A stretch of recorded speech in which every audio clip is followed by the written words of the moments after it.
UCLA. Right, this is going to be an intriguing game. Everybody's talking about the Sooners being down. This is a big test. Mercedes Lewis could be the best tight end in all of college football. You know, he is 6'6", 255 pounds. He's averaging already this year over 17 yards a catch. Olsen will try to find him isolated against Oklahoma linebackers and safeties. I'm telling you, he is a matchup problem for OU's defense. Well, OU's problems have been with the passing game. They did not call a pass in the second half against TCU, and you can see Rhett Bomar, who again is the starter, Paul Thompson, who could see some time at Bomar's struggles, combined haven't been a touchdown pass, 3 picks, 41%. I mean, that is a major cause for concern. The Sooner defense is playing well, however. Desmond Howard joins us here, and the topic is Oklahoma. And it's a hot topic, guys. I've done this a long time. I have never seen the experts in Las Vegas turn against a team quicker or more dramatically than they've turned against Oklahoma. Forget the gambling part and just study the science of point spreads as it judges the strength of a team. Oklahoma has not been an underdog in 3 years. Favored in the championship game against USC. Favored by 4 touchdowns in their first 2 games. Now, today, a 7-point underdog against a UCLA team that was favored by 9 over San Diego State. Now, somebody may know something. The experts in the desert don't believe that Oklahoma's very good. And they've had some off-the-field stuff, some questions about certain guys showing maturity and leadership and poise. That is a stunning thing to see Oklahoma touchdown underdog today. Well, Chris, you know what I think? I saw Oklahoma with my own eyes lose a part of their heart and soul in the national championship game against USC. It was a devastating loss, and Desmond, I don't think they've ever recovered from that devastating loss against USC. You're right, Lee. Lee makes an excellent point. They never recovered, and plus, they lost 10 players to the NFL draft. 10, which was the most by any team this year. But I never thought that they would decline their level of play to the point that they would look so bad, Kirk, in defeat and victory. Well, to me, I think you guys have been pretty critical on a team that not only lost 10 players to the NFL, they lost 14 players overall coming into this year that were multi-year starters. Think about that. Guys that are around for 2 and 3 and 4 years as starters, they lost all that leadership. What I've seen from Oklahoma this year, besides an offensive team that's struggling with the pass game to get balance, to take the pressure off Adrian Peterson, is a team that's not playing with any leadership. This team getting into this game desperately needs something good to happen to get confident about, to rally around, but they need leadership, and right now there's nobody stepping up because all those guys are gone. They've gone through the system. That's a great point, Kirk, and they also need discipline. I don't know what's going on down there in Norman, but they don't have the discipline that we've been used to seeing the last 3 or 4 years when they've been on top of college football. Well, Bob Stoops and his staff are as good as anybody at kind of containing things, but I think they're struggling kind of keep things together down there. You're right. They need some players better be accountable and mature. Where's the peer pressure to keep guys in line? In the past, they had a Teddy Lehman, a Rocky Kalmus, or a Roy Williams. Tell me who's on this team right now who is becoming that guy. This is a young football team going through some growing pains, and until they get a big win, and it could be today, they are going to be questioned, and no matter what they do. And the other thing is, talking X's and O's, they don't have a passing game, guys. They have got to get Bomar to stretch the field. Otherwise, everybody's putting 11 guys to stop Adrian Peterson. And against good teams, that's too tough. Yeah, and again, he missed some classes, missed some practices. How much will he be used today? Let's get on the field, talk about this game. You know, Vegas disrespecting Oklahoma. What about you? Well, old Oklahoma destroyed UCLA by 35 points last year. But this year, watch UCLA upset, or UCLA beat the new Sooners with an offensive attack that averages 7.8 per carry. The quarterback, Drew Olsen, is the key for UCLA. Drew, in his last 10 games, hit 60% of his passes, 19 touchdowns, and 8 interceptions. Number 21, Maurice Drew, has had 13 touchdowns, over 40 yards in his career. He's a great running back. He's only ranked number 3 in Los Angeles. Now, UCLA's offense is very good in the red zone. 10 for 10, 8 touchdowns, and 2 field goals. I take UCLA to outscore an Oklahoma offense, which is Adrian Peterson. That's their offense. I just want to say that I think great stuff with UCLA. I think all the negativity surrounding their program right now, could become an insulated thing. It could become an us against the world thing for UCLA and Oklahoma. I think Oklahoma will rally, Lee, around this, use all this negative energy to go on the road and beat UCLA. I think it'll help them. Good win. It better. Otherwise, it's going to go the other direction. I know. This is a big day. This is a big day for It's up to them. Of course, Oklahoma and UCLA, there's a Bosworth connection here, the wacky ex-Sooner. That's good to see the Mohawk back on the sidelines. Bosworth used to profess a hatred for UCLA powder blue, and of course he's an Oklahoma man in today's ball game. But a couple members of the Bosworth family, Brian's nephews, are linebackers. Corey and Kyle, one of them's actually covering special. He's blowing people up. The other has yet to dress for a game. But interesting footnote tonight. Meanwhile, as Rick will beat Oregon State on their way to an 11-0 year. I like Louisville today. We talked about the Sooners, an underdog for the first time in 3 years as they visit UCLA. Adrian Peterson not expected to start. He'll miss some time because of the academic troubles, but will he see the field? Bomar, the quarterback. What happens over there? UCLA starts throwing, and as soon as they get off the bus, they continue to throw. UCLA outscores Adrian Peterson because he's their only offense at Oklahoma. At this point, you're right. Yes. A lot of negative energy surrounding this Oklahoma team right now. I think they go on the road, use that to inspire them, and I think Adrian Peterson sits maybe early in the game, comes on to be a factor, and Bomar's going to have to play well. Oklahoma? I like Oklahoma. Delayed, not so fast. All right. Okay. Meanwhile, Fresno State ranked preseason. Paul. We see Pitt face Nebraska. Pitt off to a struggling 0-2 start. For Dave Wannstedt, Bill Callahan, the head coach of Nebraska, a couple of former NFL coaches go head-to-head. Others, we see the Oklahoma Sooners and Adrian Peterson, who was terrific last time out after struggling in Game 1. But they'll face the UCLA Bruins, a revamped team. And in the ACC, a very important matchup. Clemson off to a surprising 2-0 start as they face the Miami Hurricanes. Can they beat them 2 years in a row? John Saunders, Craig James, and welcome back to the Rose Bowl, one of college football's citadels, and the home stadium of the UCLA Bruins as they prepare to enter the stadium. Warmed by the September sun, the anticipation of a cracking good football matchup today between these Bruins and the Oklahoma Sooners. There are some streaks of harsh reality to this third week of the new season. The Oklahoma Sooners apparently have to rebuild with young people this year instead of just reload as usual. The UCLA Bruins need to win this game to validate their return to the upper tier of Division 1A teams. Oklahoma comes into this ball game 1-1, having lost to TCU and beaten Tulsa. UCLA is 2-0, winning handily against San Diego State and Rice. The two teams have met 3 times previously. The Sooners have won them all. And hello again, everybody. Let's talk about a lot of things here in a hurry. Dan Fouts. First off, the great running back Adrian Peterson got a little puff of extra publicity this week for skipping classes. Well, he was held out of practice on Monday and Tuesday, did practice on Wednesday and Thursday. Bobby Stoops told us yesterday he will not start today, but you know he'll be in the game and he'll be in there early. Probably. Can UCLA stop this Oklahoma running game? They haven't stopped it about lately. Well, recent years they've not been able to stop anybody on the ground. So look for them today to crowd the line of scrimmage. In fact, they'll go so far as to take out a cornerback and put in an extra linebacker. The Bruins also have a pretty fancy fellow at tailback named Maurice Drew. Well, Maurice Drew is a junior, and he is a legitimate threat to go all the way every time he touches the ball. He has an incredible 13 touchdowns of 40 yards or more in his career. And whether he's coming out of the backfield or bringing kicks back, Maurice Drew is the real deal. I think one of the more entertaining spots to watch on the afternoon, though, is going to be right down there in the trenches, the UCLA offensive line trying to fight off that Oklahoma defensive front. I know this is just the way you want it, too, Keith, where the big uglies down in the trenches. But UCLA had better be aware of number 42, the great linebacker for Oklahoma, Rufus Alexander. He is everywhere.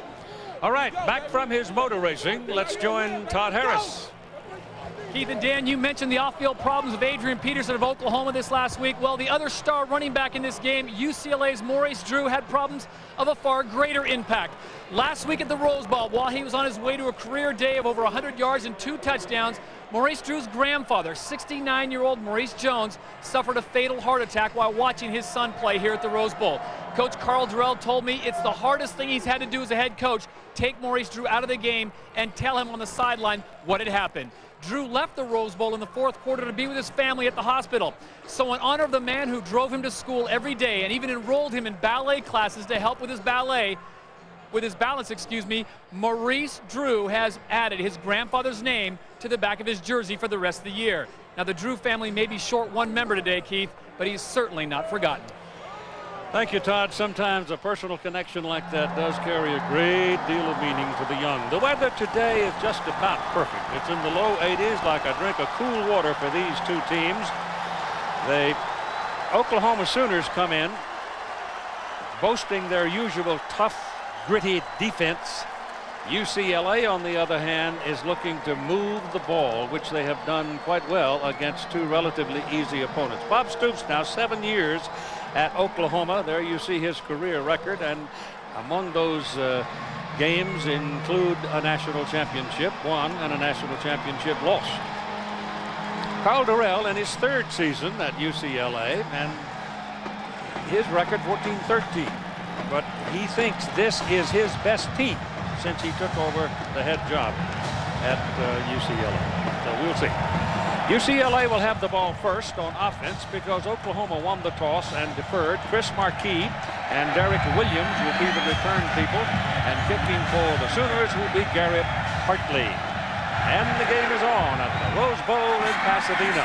Ball carries to the back of the end zone, and it will be brought out to the 20-yard line.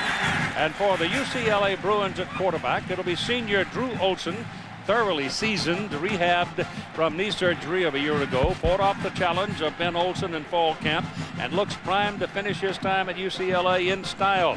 35 games, he has 450 completions, which is 2nd in school history. Dan, I thought in practice watching him the other day, I thought his arm looked alive and the ball was really stuck. Yeah, he's less hesitant now. He's more sure. He sees the field better. And as you said, Keith, he's off to a great start to the season. So from the 20-yard line, he'll throw it on first down to the sidelines, and he throws behind the intended receiver, Joe Cowan. UCLA starting lineup presented by Ameriprise. Backs and receivers, the Bruin tailback, a gentleman of note, Maurice Drew, does a lot of things. First play this season, 64 yards for a touchdown. 2 games, has 362 all-purpose yards, and the tight end Mercedes Lewis also off to a big start.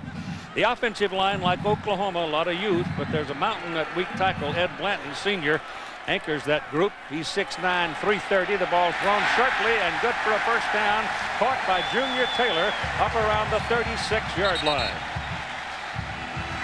And Taylor is slow to get up after being hit while making the catch. He was kind of hung out and exposed when he went to get it. He came down awkwardly and is trying to walk off an injured leg. Yeah, a shot here across the middle. Olsen did a nice job of coming back to Junior Taylor, but it looked like just as he went down, it wasn't a hit or anything, just as he came down to the ground right there. Oh my goodness. That's a bad knee injury. The weight of the defensive back causing that knee to bend the wrong way. And he is a big-time loss if he can't come back to the UCLA Bruin lineup. It is first down from the 36 now for the Bruins. And Olsen turns, and this is Maurice Drew's first carry of the day, and he'll have 5 yards as he takes it out beyond the 41.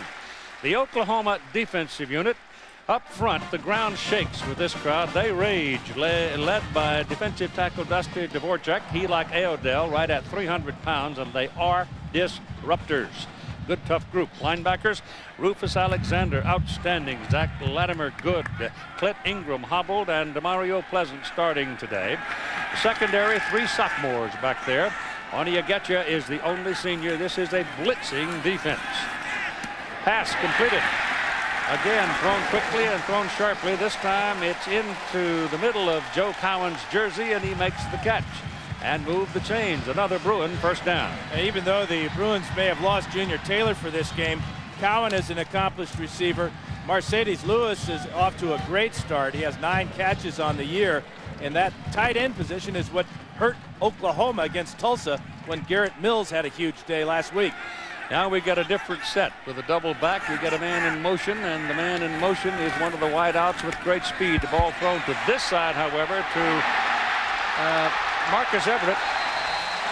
And he's got another first down as the play goes inside the forward 35-yard line of Oklahoma. And right now what you're seeing from Tom Cable, the offensive coordinator for the Bruins, a lot of quick passes. This is a 3-step drop, get the ball out of his hand against man-to-man coverage on the outside. Missed tackle there by DJ Wolf, and good thing that Darren Williams comes over, or Marcus Everett may be in the end zone.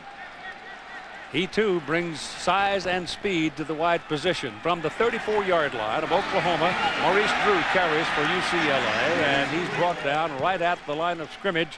And the man that got him was DeMario Pleasant, number 51, and Corey Bennett, number 97, in on the play. UCLA's had their problems when they've gone up against a team that's ranked. 2003, last time, only time in the last 11 games that they've beaten a ranked team. Second down and 10. Olsen throws it out to the side, and it is complete to Chris Marquis, who was in the running back position, and Marquis goes skating down the sidelines looking for the marker, and he gets just past it and picks up the first down at the 23. But look at how Olsen, looking to the right side of the field, knowing exactly where his outlet receiver was. Knew that Marquis was coming down the sidelines with him, and wisely gave it to the running back to pick up that big gain.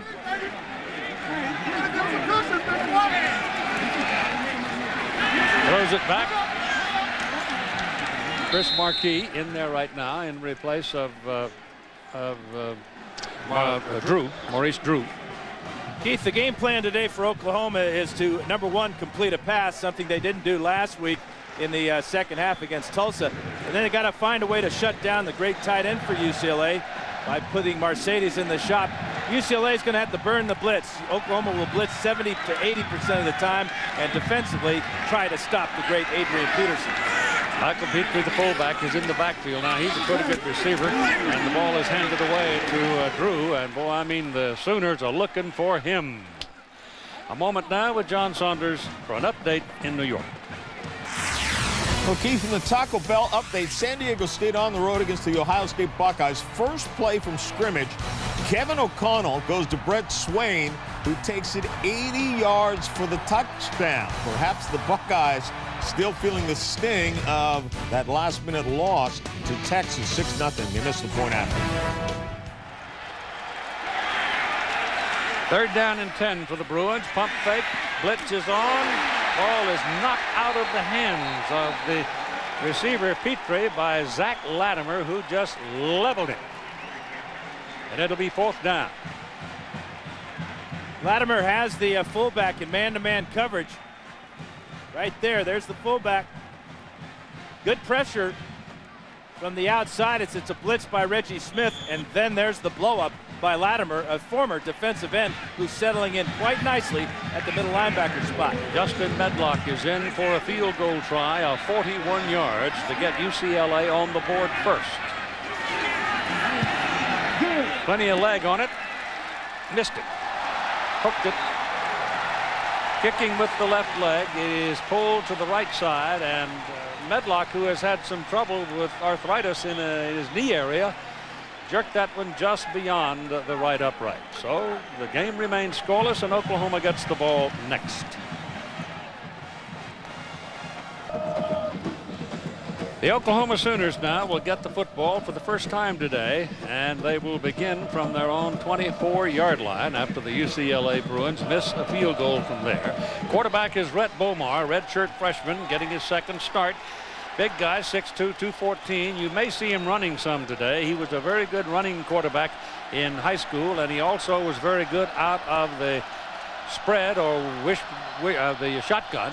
and they go to a spread on the first play, and he's standing to throw, and he throws, and it is incomplete, and that's a very good defensive play by Trey Brown, the cornerback of UCLA, because the ball was well thrown. The Oklahoma starting lineups presented by Ameriprise. Backs and receivers. Kewan Jones starts at tailback today. Adrian Peterson, we told you, missed some classes. He did not practice Monday and Tuesday. Old rule in football, you don't practice, you don't start. And that's the way it is. The offensive line, pretty good one. Big old freshman in there from Atlanta, 6'6", 318 pounds, and he's starting. That's an unusual thing at Oklahoma. Here's Romar on a roll, going outside, gets tiptoeing down the sidelines and picked up some yardage. There's a penalty flag following the play, and it looks to me like the official has marked him out of bounds after about a 4-yard pickup. Yeah, they're going to get 15 more yards, though, for the late hit. Bomar continued down the sidelines. You really can't blame the Bruins for coming over and knocking him out of bounds. He was out of bounds barely after a 3-4 yard gain. But that's what we're going to see today out of Oklahoma. 2 fouls on the play, both dead ball foul, personal fouls on the defense, number 41 and number 15. Penalty will be forced from the end of the play, 15 yards, first down.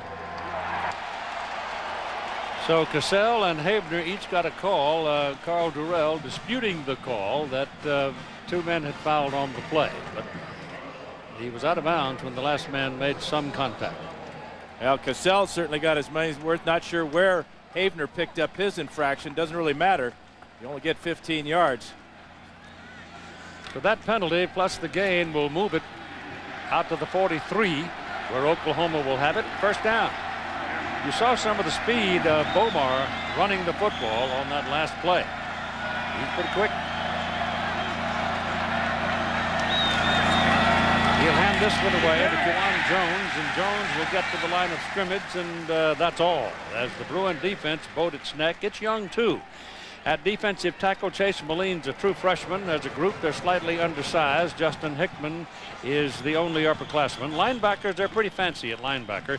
Spencer Havener, already an All-American. Justin London, tough guy inside. And true freshman John Hale is starting at the other spot. And Adrian Peterson has just entered the ball game, I believe, for Oklahoma. So the linebacking core of UCLA is going to be very busy when Adrian Peterson is on the field, and you might see 4 linebackers in there at one time. Well, when Oklahoma goes to 2 tight ends and 2 running backs at the same time, a lot of teams call that the 22 personnel. UCLA will take out a defensive back, a cornerback, and add a 4th linebacker. So 4 down linemen and then 4 linebackers. So here's the first appearance in the ball game for 28. They're going to run a reverse this side, and it's going to work. For big-time yardage, down the sidelines goes Travis Wilson. Touchdown, Oklahoma. How about that for a call? You load up the big guy, send him one way as a decoy, and a 56-yard sprint by Wilson. A brilliant call by Chuck Long, offensive coordinator. You know, everybody in powder blue is going to be looking for 28. From the right side of the screen, you're going to see after the fake to Peterson, a nice exchange with the quarterback. And then Wilson, all he has to do is get by Dennis Keys right here, and he's gone. Because look at all the white shirts that are going to convoy him down the sidelines here. In fact, Adrian Peterson even down there throwing a block. The extra point try now for Garrett Hartley. Cody Freeby is the holder. The kick is up, and it is good. And Oklahoma jumps to a 7-0 lead at 10:47 to go in the first quarter on a 56-yard run off a reverse by Travis Wilson.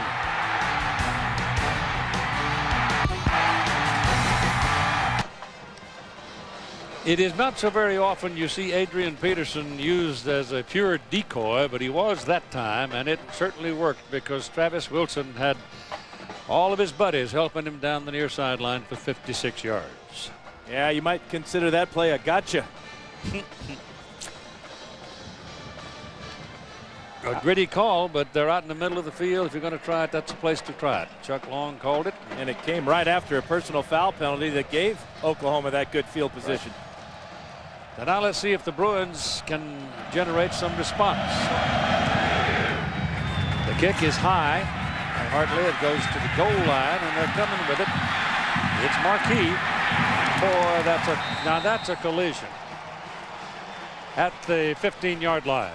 College football on ABC Sports, brought to you by Chevy. The new Chevrolets, an American revolution. ADT, America's residential and commercial security leader. And Dr. Pepper and your local Dr. Pepper bottler. Dr. Pepper, one taste, and you get it. Jason Carter on the special teams, the one that laid the lick on Marquis as he returned it. They'll give him the 16-yard line for the spot, and it'll be first down Bruins with Maurice Drew in there as the single back. Olsen throws, pass is caught by Cowan. Cowan works for the marker, and he's a yard past it, and a first down for UCLA. Tradition at Oklahoma is hunker down and get on with it. And Bob Stoops put it this way yesterday. We have always been good here not because of talent, not because of anything, but to me it's been more about toughness and attitude and playing the game with great effort and playing it physical and tough. And to me, there's no substitute for it in football. And that's what we need to continue to develop and work towards, and that's what we're after. They will fight you. Another pass completion by Drew Olsen to Mercedes Lewis, the tight end, is a gain of about 6 yards on that catch and run. The one thing Oklahoma's been able to do in this first quarter is to shut down the run, but they have not shut down the passing game. Olsen's off to a great start, and he's dealing the ball to more than just Mercedes Lewis. 5 different receivers have caught passes now for UCLA. And we're only almost 5 minutes into the first quarter. Drew's got it. Taken down behind the line of scrimmage. Pleasant came underneath to make the tackle for Oklahoma. So that's his second clean tackle. A moment now with Todd Harris. Well, Keith, during that last exchange, Coach Carl Durrell spent a lot of time with the tight end saying you've got to get involved. But an update on Junior Taylor, the split end, number 8. He went on that first series, and he has not returned. They tried to fit him with a full knee brace and had to walk up and down the sideline. He was unable to plant, unable to cut, so now he's on the bench. It looks like he will not return. He's got the full ice bag treatment. Olsen throws behind the receiver, Marcus Everett. And did they get it? Yep, they do. They give him the catch. That's pretty good stuff. He reached back behind him with one hand and pulled it in. Yeah, that one hand was his left hand. Did a good job of stopping the ball that was thrown behind him. Again, a 3-step drop, get rid of it quickly. Pressure right in the face of Olsen, but a super catch here by Everett. And it gives him a first down at the 40-yard line. Drew again, running in traffic. He didn't get back to the line of scrimmage. He lost about a half a yard as Pleasant one more time makes the tackle with help from Reggie Smith. Reggie Smith's another true freshman out of Edmond, Oklahoma. At the conclusion of today's game, Chevrolet player of the game from each team. Chevrolet making a $1,000 contribution to each University General Scholarship Fund. 5 rushes, 4 yards for Maurice Drew. Well, up front, Oklahoma's just too quick right now for UCLA. They are beating them off the snap of the ball. Olsen throwing. As a man, pass complete at midfield. I think it's incomplete. Keith, they drop it. Yeah, Anya Nkecha racked him up pretty good and knocked the ball loose. Anya Nkecha is he's a tough guy. He does a lot of blitzing. Gavin Ketchum had the ball, but that's a great play by Anya Nkecha to knock it out. He gets help from all those Sooners on the sidelines, the officials do. Right into the ball game now for UCLA is number 37, Baumgartner. We saw him working a lot with that first unit the other day in practice, and he looked pretty good. He's in the slot. Olsen looks the other way, goes down the middle with it. It goes to Mercedes Lewis, and there's a pretty good fight as 2 Sooners jump on him, and they stop him 3 yards short of the first down. Yeah, he's 6'6", 256 pounds. Number 19 here going in motion. And this is how UCLA is going to try to keep him from being double teamed. You can see Reggie Smith comes up a little bit late. Williams is there for the tackle, but they will put Lewis in a multiple number of positions today to try to keep him from getting bracketed or double teamed. Aaron Perez in now for the punt, and waiting for it is Lindy Holmes. He's standing back around his 12-yard line. Snap's good. Kick is away. And Holmes circles under it, almost dropped it. Holds on to it. Penalty flags all over the place. Holmes is taken down at about the 18-yard line.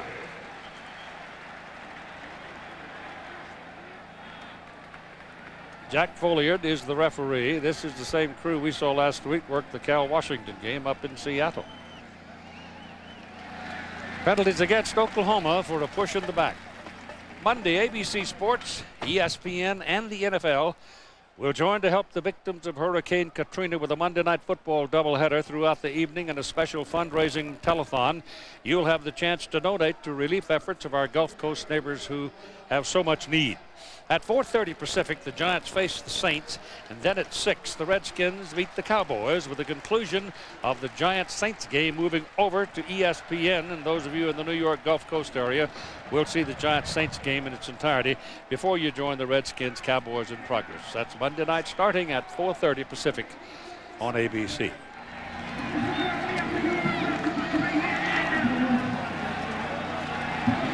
The football has put him inside the 10. They're going to put it down at the 7-yard line, and there the Sooners will go to work. So it is be careful country, and the senior Kewan Jones is in there at tailback.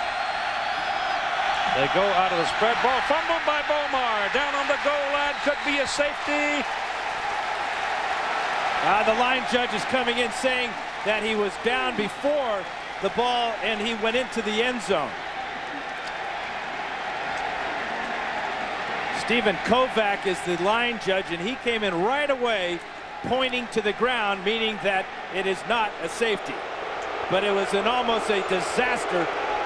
That's a fine snap by Chester. Looked like they were trying another misdirection play with Kewan Jones coming around. And let me see. He got it back, though. The ball was in the end zone, but it looked like he reached out and pulled it back. Now, this play can be reviewed upstairs. And that's exactly what they're doing if you look at Jack Folliard.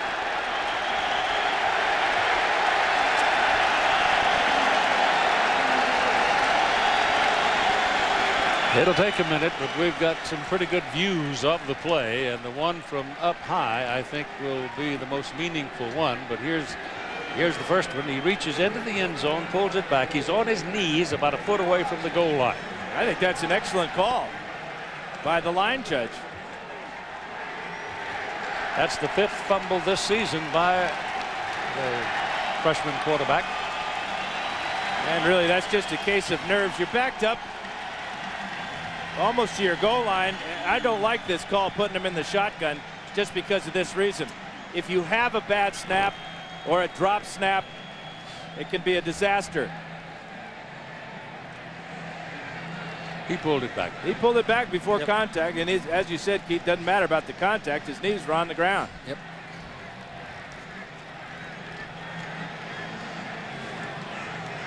Well, he played the spread, shotgun type stuff, and ran a lot when he was in his high school at Grand Prairie in Texas.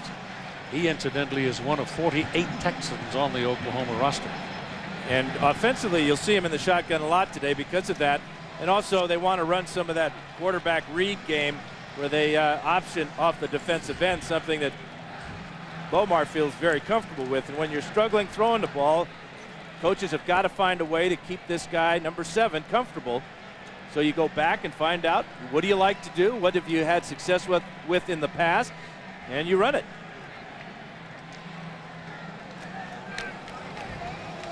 Taken a long time to make the decision, but it seems quite clear that with his knees on the ground. After review, there is conclusive evidence that the play was called correctly.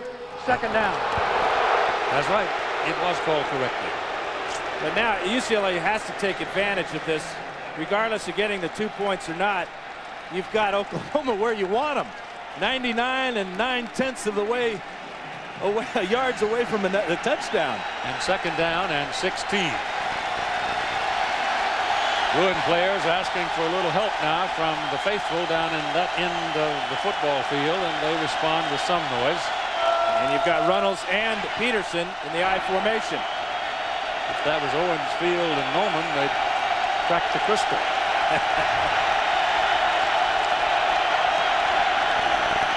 Peterson to the outside. Pursuit. One missed him. Two missed him. Got him out of bounds. Trey Brown couldn't hold him. He's big and he's faster than you think he is. And he's got a good lead blocker in Runnels as he takes care of the true freshman, John Hale. There's a missed tackle. And that's the type of thing we're talking about. When you have a chance to make a play with field position in your favor like this, you can't afford to miss that tackle and let Peterson get it to the outside. He took it up to the 7-yard line. It is third down and 10 now. That was the original starting point for this Sooner possession. Oklahoma leading 7-0 here in the first quarter, trying to recover from having been 1 foot away from their goal line. Bomar comes back up the middle, and he's close to that first down. Jared Page finally came up from the secondary to make the tackle, and they'll put the ball just over the 15. They had to go to the 17, and it's fourth down. Pretty good catch by Bomar on that snap from Chester. But he's going to get killed if he keeps running like this. Watch Page hit him helmet to helmet and bend him over backwards. Trying to get that first down, he gets crushed. Maurice Drew is waiting for the punt now of Cody Freeby. Freeby is a sophomore out of Fort Worth. Drew is a sophomore out of Antioch, California. And it's short punt. Takes a sideways bounce and a roll dead just inside the UCLA 45-yard line. 6:32 remaining in the first quarter, and Oklahoma leads it 7-0. Since the AP poll started in 1936, there's a rundown of the most national championships among the top teams, with Oklahoma just one back of Notre Dame. The ball is resting at the 44-yard line of UCLA, and the Oklahoma defense first to come out. The Bruins are in their huddle, and they're working, as you see, on Adrian Peterson, putting new tape on his left foot. It appears the foot more than the ankle.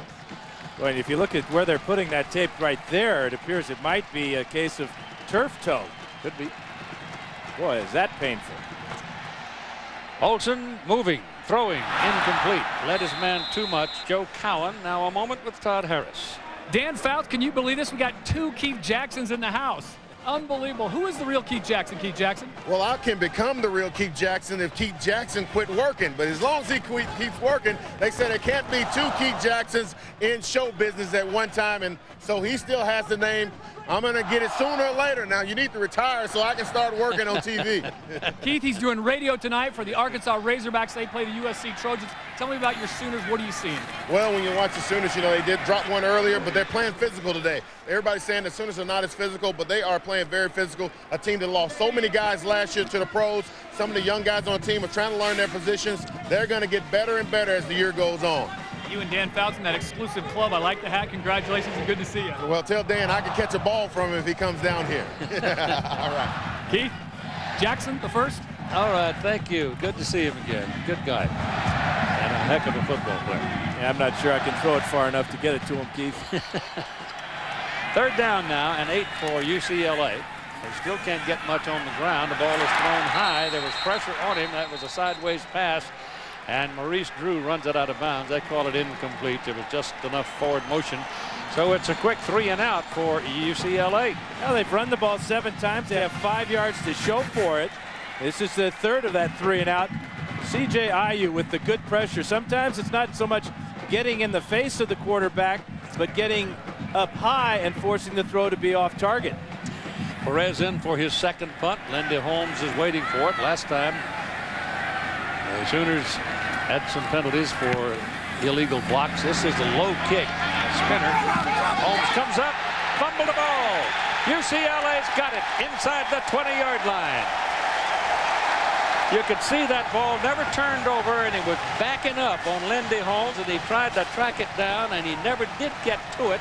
And Michael Morris of UCLA on the special teams able to get down and cover the loose ball. Well, this is what has plagued Oklahoma this year's fumbles. This is a muff punt by Lindy Holmes. But the ball not only never turned over, is backing up. If there's any wind at all, that was helping UCLA on that play. But this is one you got to make that decision to just let it go. Yep, leave it alone. So the ball is at the 19 of Oklahoma, and the Bruins are given another golden opportunity to do something here. Everett goes in motion, and you got the right side of the line breaking the snap count, Ryan Moya. And that'll probably back him up.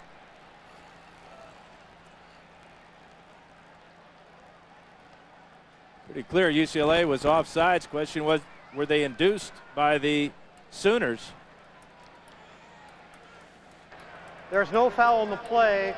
Prior to the flag, UCLA had called timeout. Number 1.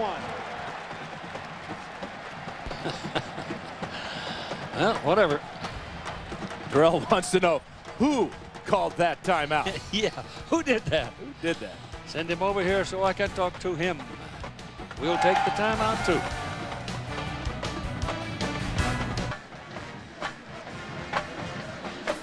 .5:37 to go in the first quarter of play here at the Rose Bowl in Pasadena, California. Oklahoma on a 56-yard reverse early on in the first quarter by Travis Wilson leads the game 7-0. UCLA sitting down here with first down at the Oklahoma 19-yard line after the muff punt and the Bruin recovery. Now let's go back to they're coming out to play now. We'll get it for you, an update on Adrian Peterson after this play. Bruin ground game hasn't done anything yet. But there's always the threat when Drew's on the field. Olsen throwing. Touchdown. Andrew Baumgartner. He's the guy we saw the other day in practice do so well, and he was wide open, and the pass was on the numbers. He's the last guy you would think would be a target for Drew Olsen. He only has 2 catches this year. That's his first touchdown catch of his career, but he was wide open. Guy wearing number 37 line up as wide receiver. You might think, they're not going to throw the ball to him. Play fake to Maurice Drew, set it up. Headlock now to tie out of the hold of Brian Callahan. Good. So at 5:31 in the first quarter, we're all even at 7-7. Little fake to Maurice Drew and a strike from Drew Olsen.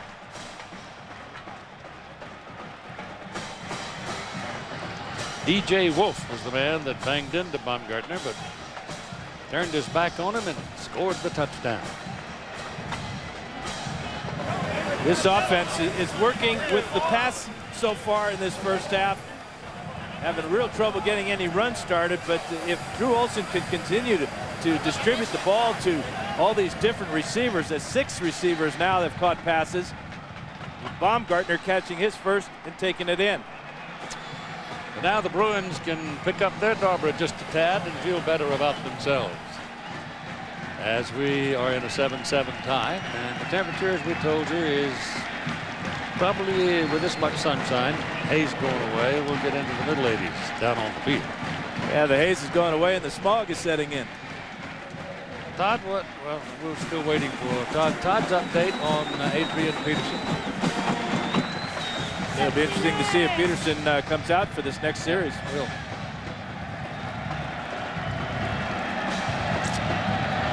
Headlock now. Whacks it. Pretty good carry on it. Hard deep in the end zone. It's coming out with Reggie Smith. First man missed him.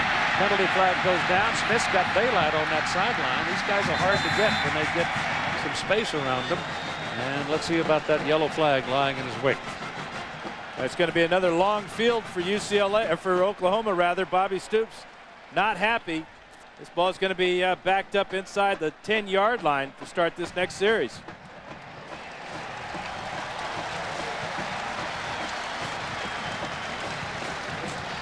They're getting the return people in position to make big plays, but the mistakes During the are killing return, it. holding on the return team, number 35. The penalty is half the distance from the spot of the foul. First down. And now the update on Adrian Peterson from Todd. Well, Keith, again, it's his left big toe, somewhat of an aggravated turf toe again. They had to cut the sock off all the ankle wrap.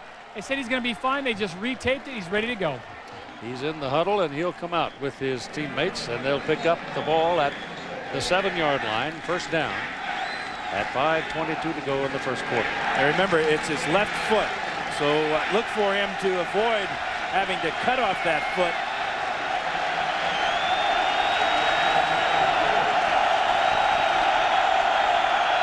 He's got it coming this way. Goes back the other way. And just like that, move the chains. First down. Chris Bush, right guard, leading on that play.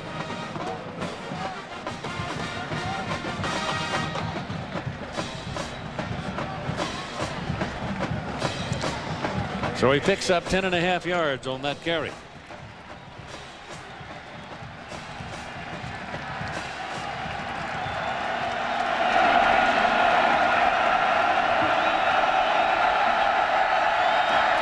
Got it again. Missed by the first man. First man has yet to make a tackle on these running backs of Oklahoma for the Bruins. John Saunders now with another update. Keith, we told you San Diego State scored first against the Buckeyes and missed the point after. Well, Troy Smith for Ohio State calls his own number and goes in 14 yards. They do not miss the PAT. 7-6 now. They've grabbed the lead over San Diego State. Keith. San Diego State, one of the teams that UCLA defeated as they opened the season down there. The ball is given inside to Peterson, and he just gets a crowd around him and then carries him. Well, the play clock has been down, as you can see, so it's up to the official Jack Folliard to make sure the quarterbacks, both quarterbacks, have an idea how much time they have. Back in the old days, Keith, when I played, we didn't have such a fancy thing like a play clock, and the official would just remind the quarterback sometimes that, hey, getting a little close now. You got to hustle them out of that huddle.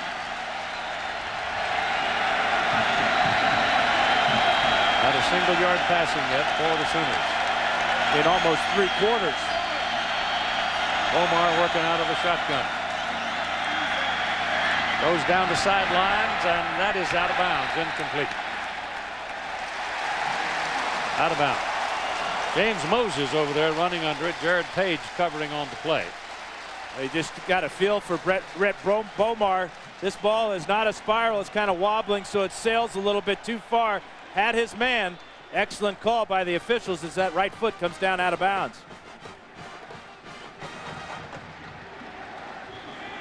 And it brings up 4th down and 3. And the Sooners will punt it away with Drew waiting.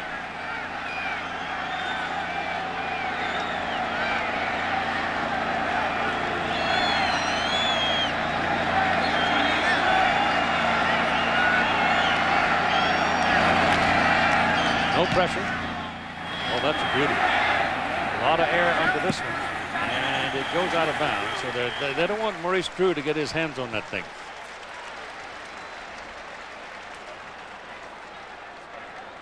Drew Olson showing today how much he's improved from his beginning. I asked him about vision of the field. Here's what he said.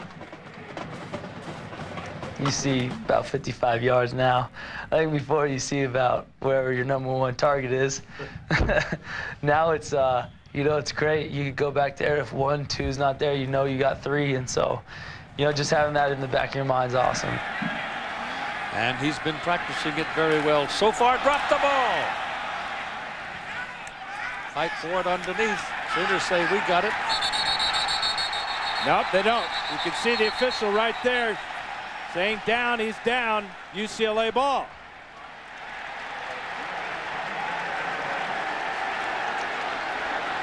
Wind the clock. Bruins keep possession. This is unusual because this is Mike McCloskey, a senior, snapping to Drew Olson. This is something they've probably done about 10,000 times. unusual to see the experience dropping the ball on the ground. Or it's 2nd down and 10.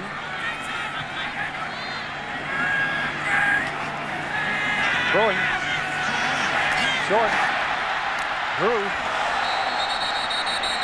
Helmet comes off, hangs on to the ball, and takes a solid whack. I'll tell you one thing, the Sooners are hitting. They may wear down if they keep up this pace eventually, but at the same time, UCLA might get a little tired too. They might be just a little bit bruised. When you get your helmet knocked off, that's serious. Olsen seeing the field again as he came to his outlet receiver that time. And you can see not much of a comparison here as Rhett Bomar still looking for a completion. It's one of our keys to the game for Oklahoma, complete a pass. Chris Marquis is in there. The play goes dead when the helmet comes off. That's the rule for the sake of safety. Time called by Oklahoma. But it's amazing at how bad the hearing gets by the defenders when they see a guy's helmet come off. They don't always hear that whistle. That's right.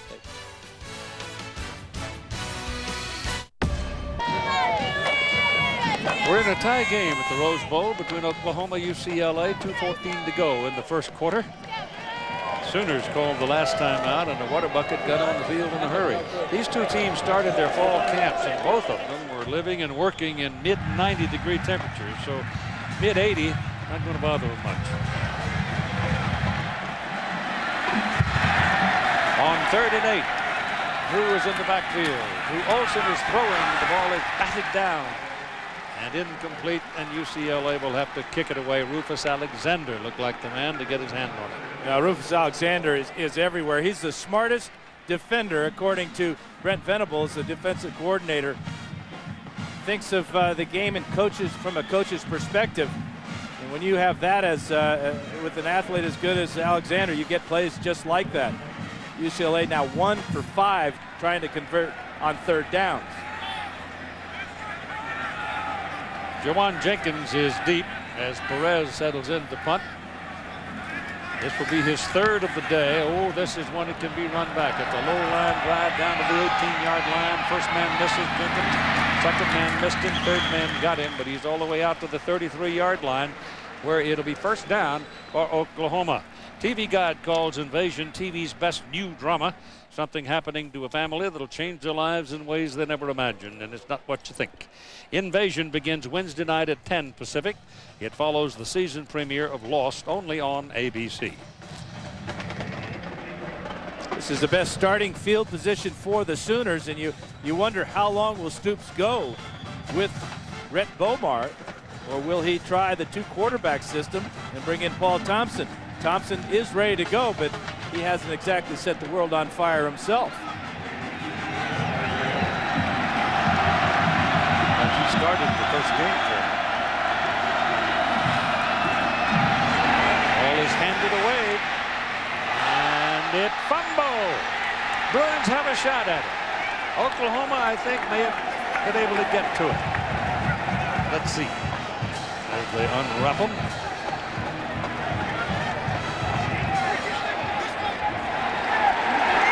UCLA ball. So mistakes. Oklahoma's lucky to be even. Watch number 11 here. This is Dennis Keys. Watch as he comes up on Peterson. Peterson thinking, hey, I've got a big game going here. That ball bounces back about 10 yards, and a lot of blue shirts underneath there to dig it out. Great hit by Keys as he drops his helmet right on the football. That's why the football bounced so far backwards after contact. And the Bruins get it at the 34-yard line. 8 turnovers in 9 quarters so far this season for the Sooners. Last night. Got an I formation going. Drew Olsen looking to throw, has no time, no chance, as DeMario Pleasant, who stepped in as a starter at that outside position, he makes 4 tackles now. And that's his first sack of his Sooner career. But you noticed how Olsen had to stop as he was getting up into the pocket, held the ball a little bit too long, and right now the Sooners are starting to figure out how to get pass pressure. Knock the pass down on the last series of plays, open up this series with a sack. And put the ball back at the 38-yard line. A loss on the play of 4. It'll be 2nd down and 14.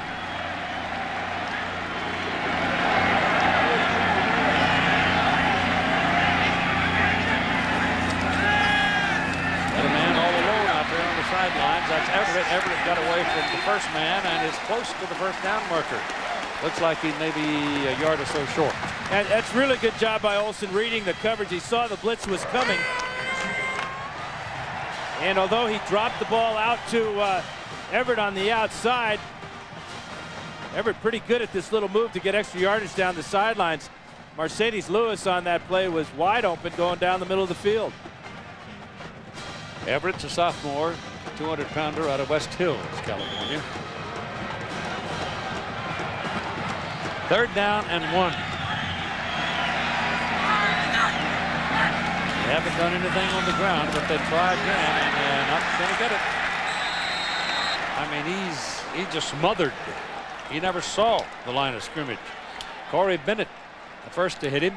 Well, it doesn't matter if it's Bennett or Odell or Thibodeau or Dvorak or Ayu. They are just beating UCLA to the punch. The penetration has just been incredible. As soon as Maurice Drew gets the ball, there's a red helmet right in his lap. So here's Medlock. Justin in to try to give UCLA its first lead in the ball game. 7-7 with 13 seconds to play in the first quarter. This is a 44-yard try, and it's good.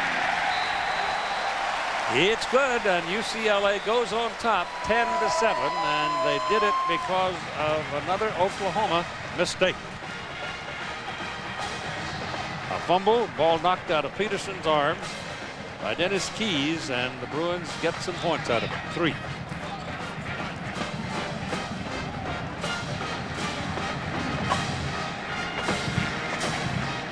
Justin Medlock is quite a weapon. But speaking of weapons, I mean, here you're looking at a whoa, that's Big Bertha there. And he is awfully upset that he fumbled that ball. When you get down the field like that, you start thinking maybe I can go all the way. At least that's what I'm told. And maybe a little lack of concentration, but got to give Dennis Keys a lot of credit for a perfect tackle. Also wonder about the problems off the field with the being disciplined, held out of practice Monday, Tuesday, and not starting this afternoon's game. Rules are rules. In all things.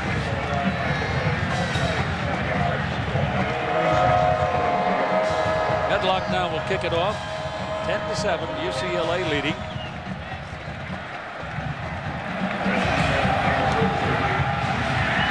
Wilson circling back with Smith in the end zone. He's 3 yards deep and he'll stay there.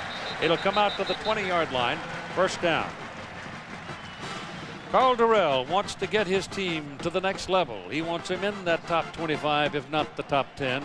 This part of our conversation earlier this week.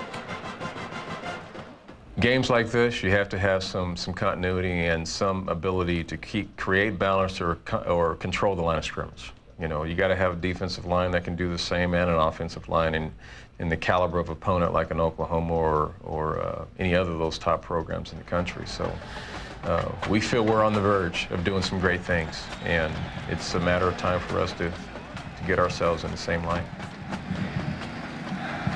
The offensive line today for UCLA is going to have to do some talking to itself.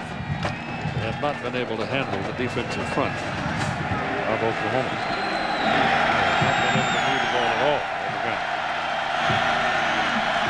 Very seldom can you win without doing something on the ground. This is Peterson, and there's a loss, and there's something for Justin London. End of the quarter as Justin London cracks through and takes Adrian Peterson down for a loss of about 4 yards. It's 10-7 UCLA after the first quarter.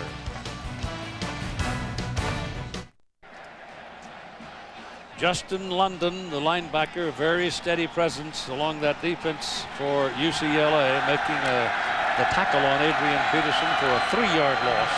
Big play, 2nd down, 13. Anytime you get Peterson behind the line of scrimmage, it's a big play. He's not on the field now. Gutierrez is in there. They swing the ball to the outside, and that first move again frees the Oklahoma receiver, and he takes it up to the 25-yard line. That's in Joaquin Iglesias from Killeen, Texas. And that's the first pass completion for Rhett Bomar. He's got to make him feel good. It's a nice, safe pass out to a wide receiver on the wide receiver jailbreak screen. And he's off the schneid. Kind of. Kevon Jones checks in now as the deep back alongside the quarterback, who goes to the shotgun here. On 3rd down and 5, throw it, pass caught, and it is Iglesias again. Slant, good to the 35, 37 they'll give him, and it's 1st down. Page was coming on a blitz, but he didn't get to the quarterback in time. Watch the blitz. Number 4 is Page. He drills the quarterback, bounces him on his backside, but Bomar hangs tough and fires a strike. Big 1st down there for the Sooners as they start to move out from bad field position once again. Now Peterson is back on the field at the deep back position. He's got it coming right, and the Bruins get to it. He's going to have gain up to about the 39. Again, it's Jared Page, who's now starting kind of taking a hold of the throttle on this defensive unit. Made 2 plays in a row. Yeah, defensive coordinator Larry Kerr said that he's going to be very much involved in the run defense against Peterson because he's a strong safety. He's got great size, 6'2", 220. There's Larry upstairs calling the plays. Normally we've seen him in the past down on the sidelines. Peterson's out, they go spread. Bomar back there by himself. Gonna run it.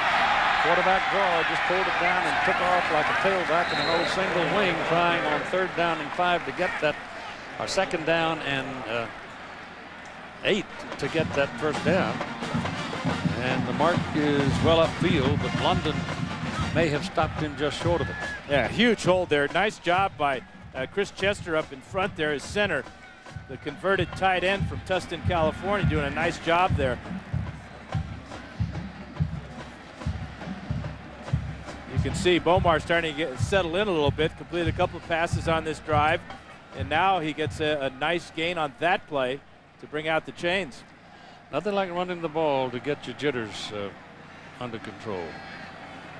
Football teams that run the ball are tough football teams. That's about a half a yard short of the 1st down.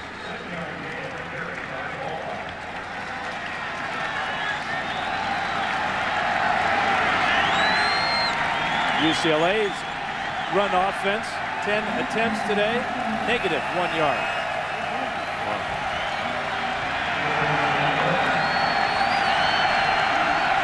Maybe the Sooners don't think that they can beat him with the pass.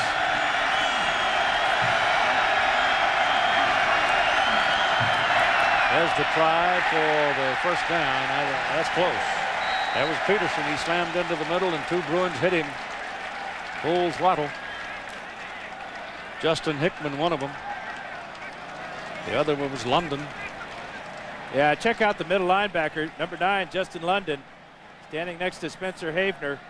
London stays low along with Havener. They bring Peterson down, and again, I don't think he got it, Keith. Doesn't look like it. He spins there, and he's still a good 6-7 inches short.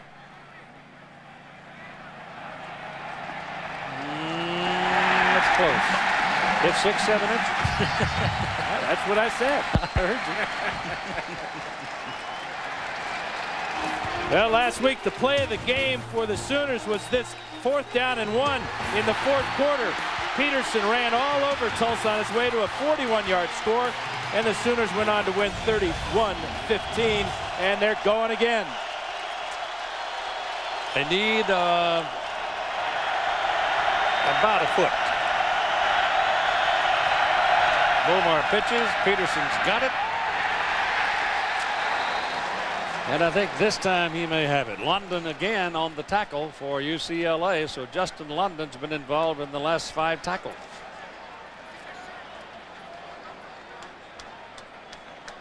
Nobody is blocking Justin London, and he's just mirroring the tailback, Adrian Peterson. Peterson with a spin move at the end of contact may have gotten the Sooners their first down. Not going to be my bunch.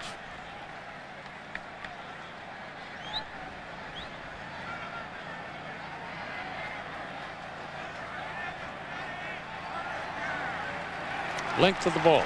Not quite all of it, but enough of it. And it is first down, Oklahoma. So we used 2 minutes and 50 seconds trying to get that first down for the Sooners. Didn't come easy.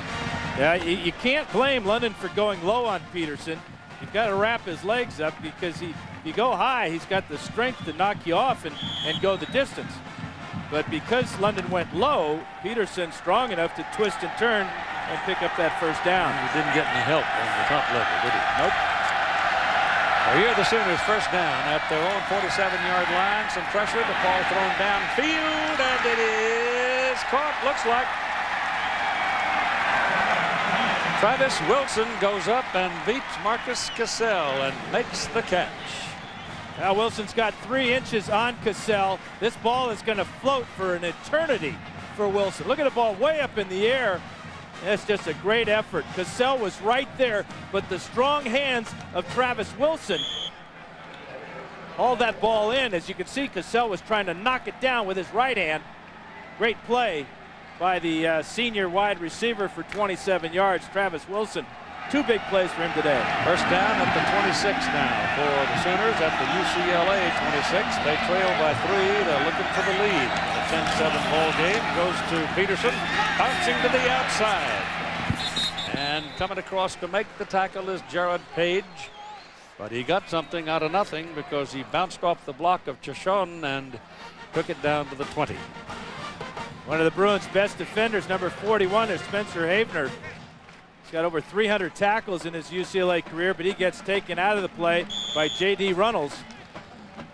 He was tackled. Yes, he was. Peterson now with 32 yards on 10 carries.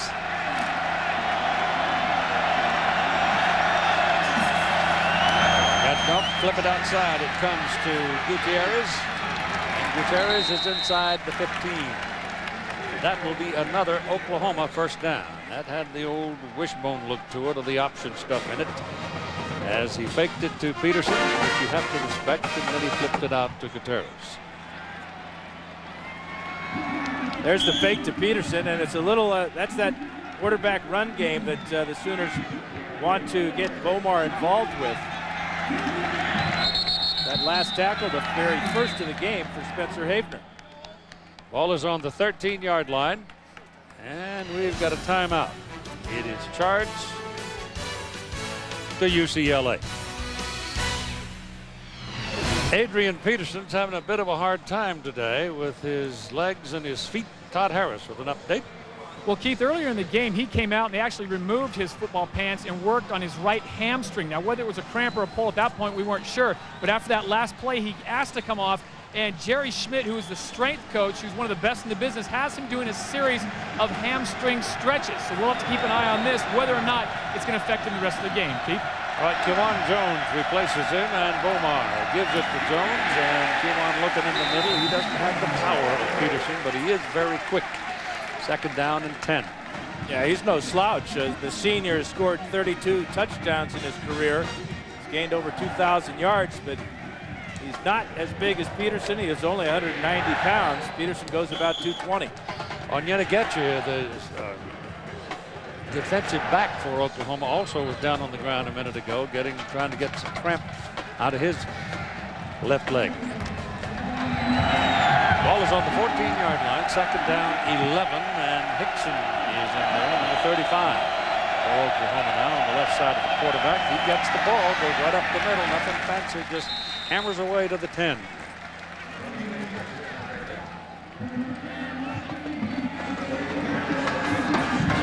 So with the ball on the 10, it'll be 3rd down and 7 for Oklahoma. The ball is on the UCLA end of the field, and the Bruins are leading the Sooners 10-7.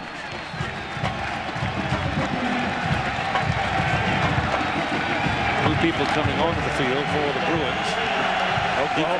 Oklahoma only 1 out of 4, Keith, on 3rd down conversions. On 3rd and 7. Has some time, a lot of time. Now the ball is knocked loose from him, but there was a penalty flag that went down before the ball was knocked away from him. And Dragovich was the man who came around defensive end and had locked on the quarterback. Dragovich saying, I didn't hear the whistle, that's why I kept going, and that's why I knocked the ball out of the quarterback's hand. Probably a false start against the Sooners. Ball was blown dead before it was snapped. Prior to the snap, false start, number 89 offense. 5-yard penalty, 2nd down. Time for our Nissan drive summary. It's been a good long drive for Oklahoma, and it's been this man, Rhett Bomar, who's provided the key plays. He's 3 for 3 on the drive, but Adrian Peterson may have injured his hamstring on it.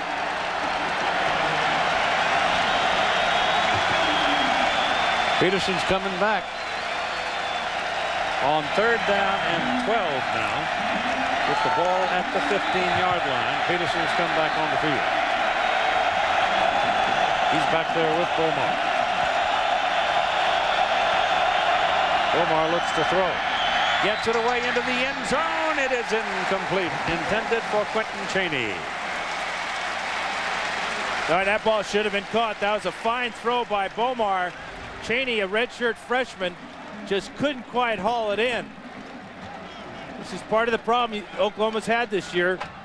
Inexperienced wide receivers at 6'5", ball thrown where it should be, nice and high. Let him go up and get it. Got to bring that one home. All you quarterbacks talk like that. Especially sitting up here. Get a field goal try now from Garrett Hartley of 32 yards to tie the score here in the 2nd quarter. And it's no good. Wow, it hooked around the post. It landed right in the middle of the goalpost, but it went around the right upright. Looked like one of your 3-woods, Keith. Yes, my 3-woods are usually about 6 feet off the ground. 9:28 to go in the half.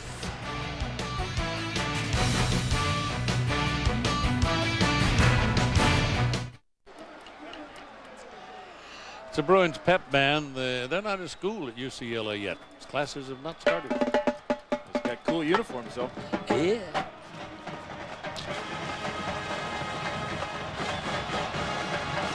Let's look at young Hartley there. And that big high hook.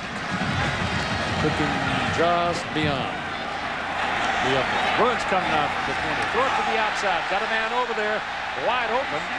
And he just dropped on down the sidelines. Mercedes Lewis. How does a guy 6'9" get lost like that? Well, that's what the formation will do for you sometimes.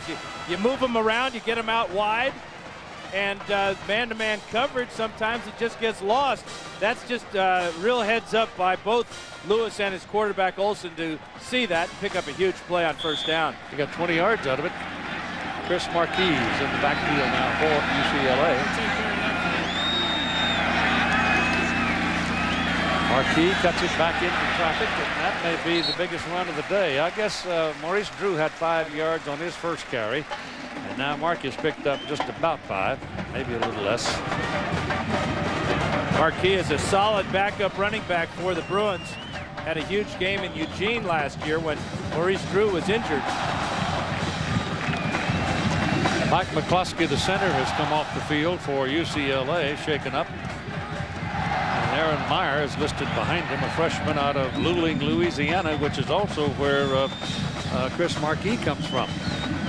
This is a huge loss for UCLA if their senior center, McCloskey, can't go. You've already seen a fumble between McCloskey and Olsen. When you get a new center in there, Gets to be nervous time. Well, he's walking around all right. The Bruins have now called a timeout, and that is their last one of this half with 8 minutes and 41 seconds to go.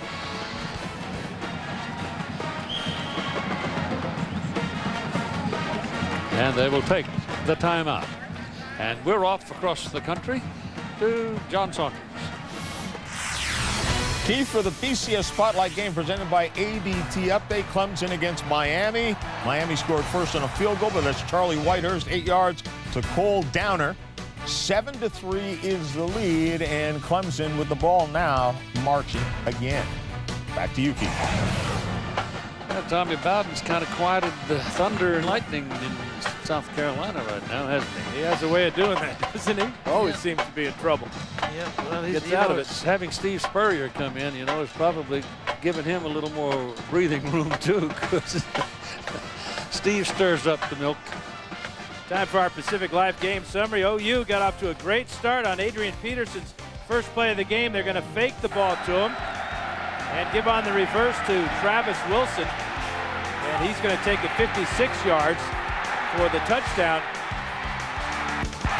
But things got a little hairy for OU. That muff punt by Lendy Holmes, recovered by Mike Norris, led to this 19-yard touchdown pass from Drew Olson to Andrew Baumgartner, 10-7 UCLA. Bruins come to the ball now. Second down and 5 from the 45. They run it to the right side, and it comes to the line of scrimmage. Chris Markey carrying, and Zach Latimer won that by a round. He took him right down. Latimer, the former defensive end, this is just his third start as a middle linebacker, playing with a couple of great ones alongside Rufus Alexander. Clint Ingram is not playing today. He's got a bad hamstring, but Demario Pleasant has done more than enough in filling in for Ingram. Third down, a long 4. McCluskey is back in. I think that timeout was taken just to get him to come back in. And there's the receiver for UCLA falls down, got tangled up with Yonagetcha, and the ball sails away. And finally, here's the flag thrown at that spot. And let's see what they call here. They ought to be conferencing to see if this ball would have been catchable. It appeared to be overthrown. I think Olsen. Interference on the defense, number 22. The ball is placed at the spot of the foul. Automatic first down. There's that little push that I think probably cost him on it. Otherwise, it might have not have been called. I'm not sure that ball was ever going to be caught because Olsen saw how close Anya Nketia was to the receiver. And I think he threw that one high on purpose. Well, he's got a first down out of the penalty. Yeah, that works good. 43-yard line for UCLA on the Oklahoma side of the field. Bruins still leading by 3. And this is an end around with Marcus Everett carrying. And the wide receiver is going to pick up 6 yards on the play. Again, it's a trick play right around midfield. It worked for Oklahoma, as we just saw. This one well executed, but not nearly the number of yards, although it was a positive play on first down for UCLA.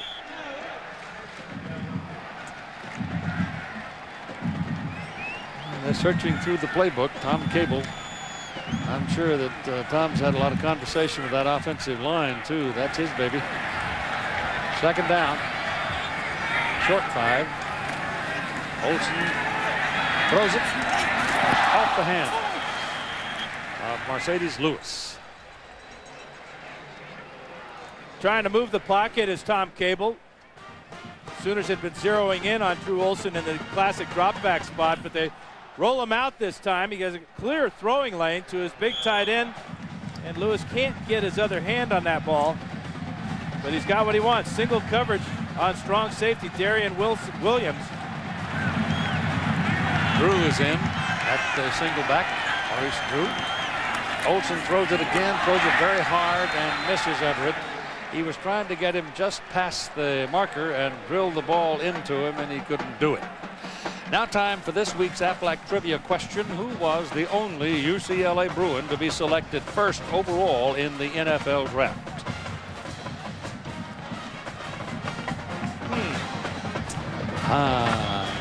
Just one Bruin. Yep. I'll have to think about that one. What? Never mind. I got it. Oh, fourth down. Buck trying to pooch it up, kill it deep. That's going to carry to the 1-yard line and into the end zone. Perez couldn't kill it down there. And so it'll come out to the 20 for Oklahoma. College football on ABC Sports, brought to you by Nissan, who reminds you to ship the way you move through the world. Aflac, ask about it at work. IBM, become an on-demand business. IBM can help. And Napa Auto Care Centers, Napa, get the good stuff. It appears Adrian Peterson is feeling okay. He's going to join his teammates on the field for this series. It's a big series as we get down to the end of the first half. 7:03 to go in the second period. Peterson's lined up deep. Bomar dropped the ball, has to cover it. Loss of a couple of yards.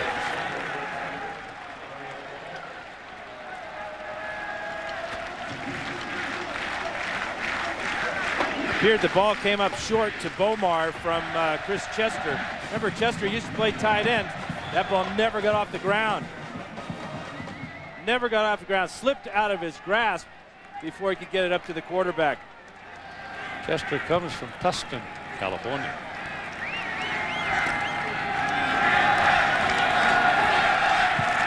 Oh, second down. About 12. Peterson's out. Kewan Jones in. And Bomar wants to throw it. Goes deep down the sideline. And it is incomplete. Pretty good coverage by Cassell on Wilson. Inexperience, expectations. They don't necessarily go together, but let's talk about it with Bob Stoops. I don't want to sit here and make excuses just because we're young, but in the end, we don't have the most experience in maturity, and we're developing that. I believe we're capable. I believe we're better than we've played, and we've got to show it. The Big 12 Conference doesn't get into conference play until October 1st. And then everybody plays everybody. So that's when the conference game starts. Ball thrown to the sidelines and incomplete. Pretty good wrestling match going on between Chaney and Trey Brown, and Brown won. Yeah, ball thrown just a little bit too far to the inside. That allowed Trey Brown to recover and strip the ball from the true freshman, or the redshirt freshman, Quentin Chaney. Watch, this ball is thrown to the outside. Chaney doesn't have to reach back. But boy, when you've got coverage as tight as Trey Brown had on that play, and Marcus Cassell on the previous play, the Bruins are in good shape with their secondary. Defenses on both sides kind of taking control here for a little bit. Maurice Drew is waiting for Cody Freeby's punt. This is where Drew can really hurt you. That's a short high kick. Takes a good bounce for Oklahoma, though. It goes inside the 35-yard line. No chance for Maurice Drew to get a hold of it. So the ball is at the 35, where it'll be first down for UCLA.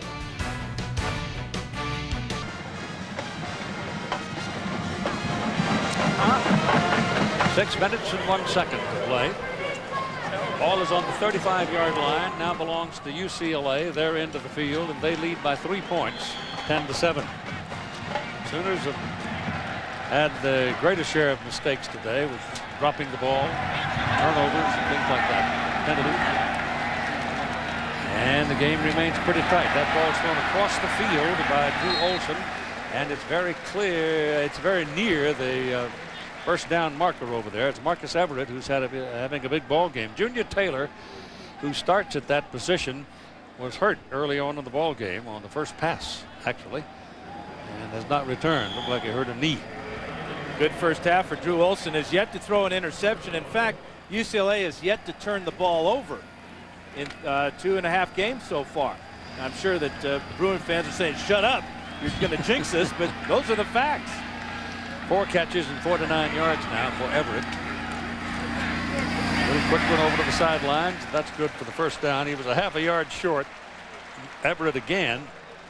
Reggie Smith's on that side, and he's giving him a lot of room, and as long as he's going to play 4 or 5 yards off of him, they're going to keep throwing it to him. Yeah, what you got to be careful for now if you're Reggie Smith or a cornerback is the hook and go, where you fake that short route, just head on down the sideline. But Oklahoma's trying to put pressure on the box. 8 guys up, so that's exposing man-to-man coverage on the outside.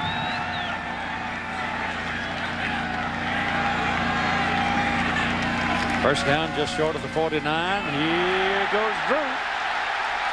Maurice Drew, biggest run of the day, down to the 32-yard line where Zach Latimer makes the tackle. He almost got away. 20 yards on the play. Well, how important is it to have the center Mike McCloskey back in the game? Watch 59 here as he opens this hole. And that's the other danger of crowding the box. If you don't stop them at the line of scrimmage, especially a guy like number 21, there's the double team on the nose man. This man, Maurice Drew, can go all the way. At the 32, first down. Olsen blitz. Ball gotten away, got it off to Ketchum. And Gavin Ketchum is able to retain it as he is leveled a yard short of the first down. Here's the answer now to our Aflac trivia question. Who was the only UCLA Bruin to be selected first overall in the NFL draft? The answer is Troy Aikman. In 1989, he went to the Dallas Cowboys. He started his career, Troy did, at Oklahoma, broke his leg in a game against Miami. A game that I did, as a matter of fact, along with Frank Broyles. And then he was laid up for a year, and Barry Switzer, the coaches, had decided to go back to the wishbone, and that made Troy available, and they contacted UCLA, and that's how he wound up playing for Terry Donahue. Olsen got happy feet there, and you may get a holding call coming here against the Bruins. That's about time we saw Dusty Dvorak show up today, as he's going to pick up this sack. They will refuse this penalty because it's going to take UCLA back to a 3rd and 10. Right in the middle of the screen here, Dvorak's number 94 working on McCloskey. You see that left hand of McCloskey, that will get the flag every time. Well, Dvorak is a load. And Dragovic, a sophomore, who is showing up in a lot of plays as well, but Dvorak. Holding on the offense. The penalties decline. 3rd down. And he forces the hold. And here's Todd. Well, senior defense tackle from the team, and he spent a whole year of football. Said it was the most humbling experience of his life. But to get back on the team, he personalized letters to. Need a new microphone. On 3rd down and 10. Olsen takes off. And penalty flags are flying, and he's down at the 27-yard line, well short of the first down. So they can decline the penalty and force the Bruins into 4th and 6 or so. And it is obviously holding against UCLA, and let's see what the Sooners decide to do with it. Dvorak was out of football for a year, and it changed him. He's a different fellow now, and he admitted that he really sorely missed football, so he changed his ways. And there he is. That's still the best way of disciplining players. Take away what's most dear to them, and that's playing the game. Holding on the offense, number 73. 10-yard penalties enforced in the previous spot. Repeat, 3rd down. So that backs him up considerably. All the way to the 42, and it'll be 3rd down and 20. And basically taking them out of field goal range, or at least putting Medlock at very difficult situation. He got Baumgartner in there, that slot spot where he made that big play earlier in the ballgame. Now you got some movement along the front, and I think the Bruins' concentration broke. They're going to get called for false start. Well, they hadn't had any penalties up to this point. They've had 3 in the last 3 plays. 5-yard penalty, 3rd down. So it'll be 3rd down and 25 now. At halftime, you got the Valvoline halftime show with John, Craig, and Aaron. And they'll have some contact with the LSU Tigers about that 4th quarter comeback for a win at Arizona State last week. The impact it had on the state of Louisiana. It's 3rd down and a half mile now, 25 yards. Olsen back to throw it. If he has time, goes to the sidelines. The pass is completed down to the 35 for Marcus Everett, who continues to have a big day. 5 catches now. But that completion brings Medlock into range. He's 3 out of 6 from 50 yards or more, including his career long of 52. So that third and a half a mile, they picked up a quarter mile, and they got a chance of getting some points now.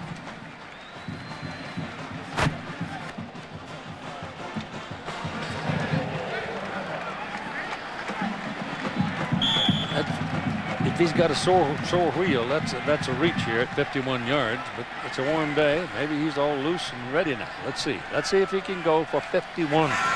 Justin Medlock. Oh, yeah. He got it.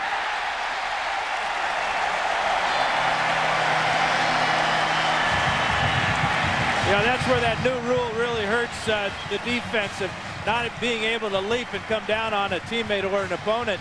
Because a kick this long, you've got to kick it low. Medlock just lined that one through. Would have gone through from 60. 6-point lead, Bruins. 51-yard field goal makes it a 13-7 UCLA lead. Medlock now will kick it off. Oklahoma has deep Travis Wilson and Reggie Smith.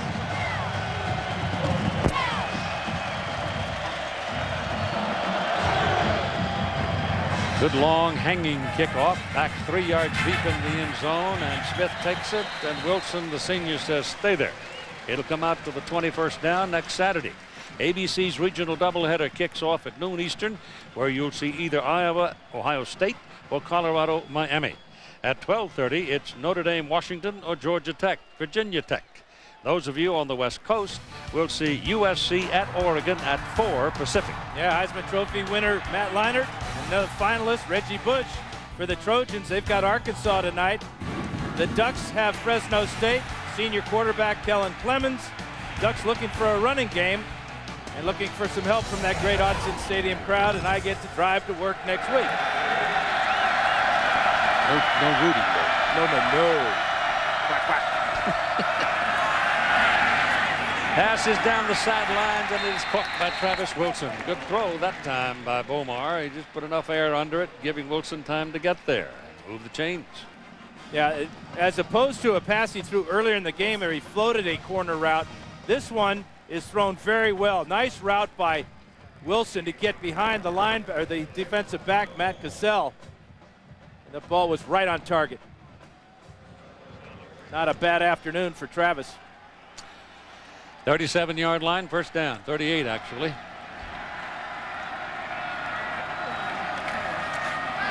Back to throw, pressure coming, got away from him. They had him in their sights, 2 of them, and he split the Bruins and got away and picked up, made something out of nothing. 4 yards.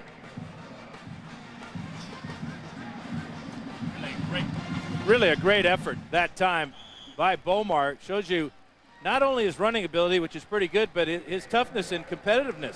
Refused to go down here. A couple of Bruins going by, getting hands on him. Finally takes Havener and Whittingham to bring him down.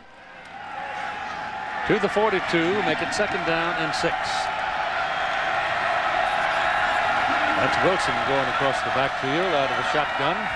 Pressure coming, the blitz, and the ball is thrown, pass complete, Peterson, and it's going to be first down. Cassell made the tackle. The first contact by Bruin defenders, more often than not, they're not getting them. Slipping the tackles. And the quarterback is continuing to get drilled, though, after he lets it go. Watch this one. Page again, and Whittington. But Peterson broke a tackle that time of Spencer Havener, something you don't often see. Continue to spread him. On first down, Bomar lets it go down the middle. The pass is caught. That's another Oklahoma first down, and it'll be at the UCLA 39-yard line. James Moses.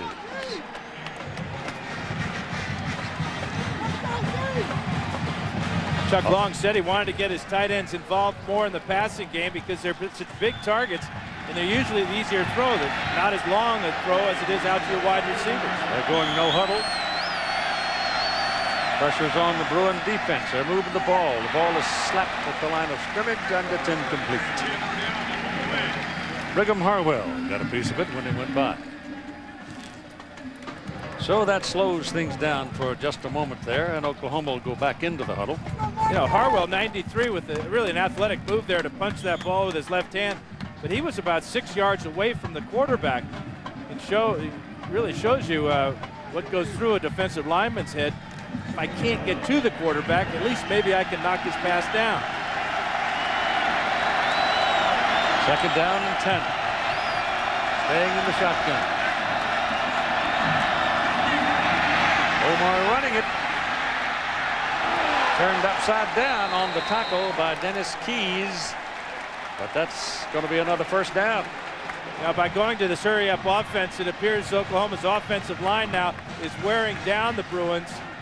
Bomar doesn't care too much about this great tackle because he knows he's got the 1st down. Watch as he secures the ball with both hands right there. Ball is at the 22. Thrown to the sidelines and caught. Pass complete to Joe John Finley, his first appearance under the ball today, and he made the catch. Sophomore out of Arlington, Texas. Right now you're seeing a young man's confidence just explode on the scene. Directing the offense, running the ball when he has to on design plays, and his passing has been right on the mark. Peterson now is the single back and gets the ball. Well, he runs downhill. And he takes people with him. He did. He took Bruce Davis with him.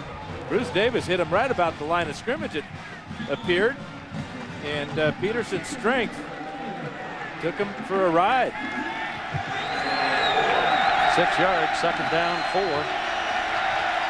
Back they go to the shotgun. Peterson now in motion, and Bomar looks in that direction, gets some heat, gets it away, intercepted. No, it is not. I'm sorry. It is not. Travis Wilson came across and picked it off right in front of a Bruin defender who was licking his chops.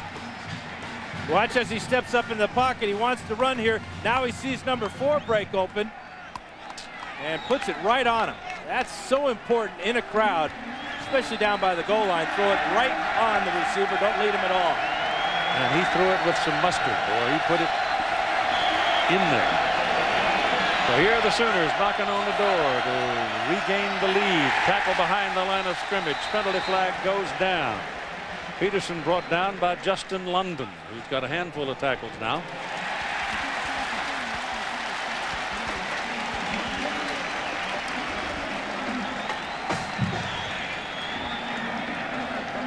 Justin London has just had a superb first half with the run blitz. Holding on the offense, number 64, 10 yards previous spot. Repeat, 1st down. Chris Chester, center. I would think they would want to take it, back him up as much as possible because they're certainly in field goal range. Number 9 is London. And he's just totally unblocked. How can you not block the middle linebacker? Bomar back, looking, goes, sideline. Wilson, good. It's the 8-yard line on the pitch and catch. Boy, how important has this drive been for the Sooners? Important, though, to take the lead. You don't want to settle for a field goal here and go in down 3 points. That's why that penalty was so critical on Chester just moments ago. 2nd down and goal. The ball is at the 8-yard line. Pretty good numbers there, huh? You bet. This possession. You add him to the mix, and they become lethal instantly. Bomar looking around, has a man in the end zone, goes high, too high. He couldn't throw it into that crowd. Carl Durrell getting escorted back to the sidelines. What coaches are usually yelling about there is they can see offensive holding on the end of the line of scrimmage. And I'm sure that's what Carl was pointing out to the officials. Oklahoma takes the timeout. They've got 1 remaining. The Bruins have none. You got 26 seconds to play in the first half. Monday, ABC Sports, ESPN, and the NFL joined to help the victims of Hurricane Katrina with a Monday Night Football doubleheader. Throughout the evening and a special fundraising telethon, you'll have the chance to donate to the relief efforts for our Gulf Coast neighbors in need. 4:30 Pacific, the Giants will face the Saints, and then at 6, Redskins and the Cowboys. The conclusion of the Giants and Saints game will move over to ESPN from ABC. Those of you in New York and the Gulf Coast area will see the Giants-Saints game in its entirety, and then join the Redskins and Cowboys in progress. That'll be Monday night, starting at 4:30 Pacific on ABC.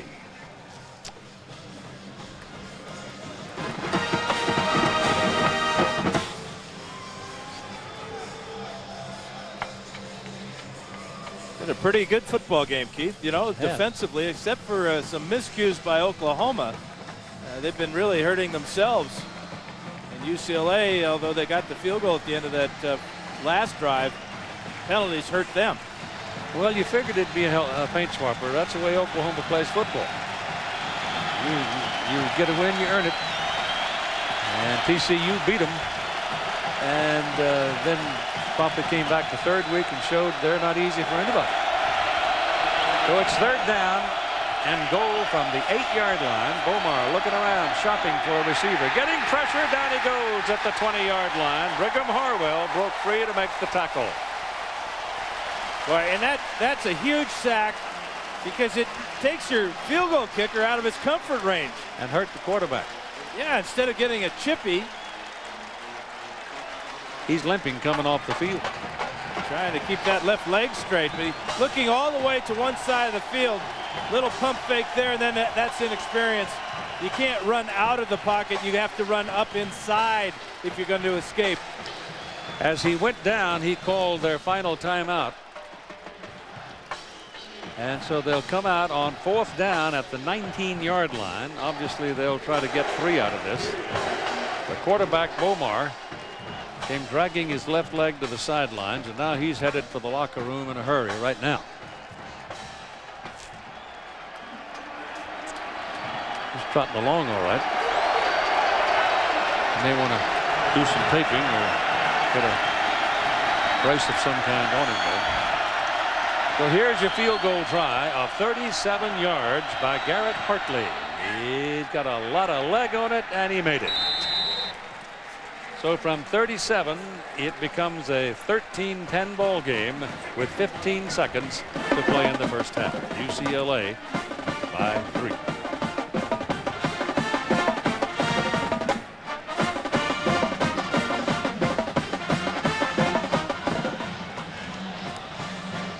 Bobby Stoops said that he didn't want to make excuses, but when you lose players like this, you have the right to make a few excuses. I mean, you lose Jason White, a great quarterback, and at the wide receiver position, you can see that at times they've struggled today, but Bomar and his senior, Travis Wilson, have gotten into rhythm and gotten things going for the Sooners.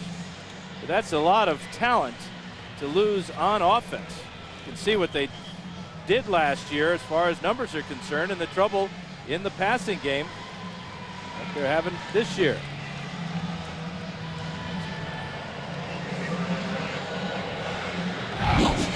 Yeah, this is some of the miscues that they've had. All fumbles. A fumbled shotgun snap, a muff punt by Lendy Holmes, recovered by UCLA, and Adrian Peterson, after a long gain, gets the ball popped loose by Dennis Keys.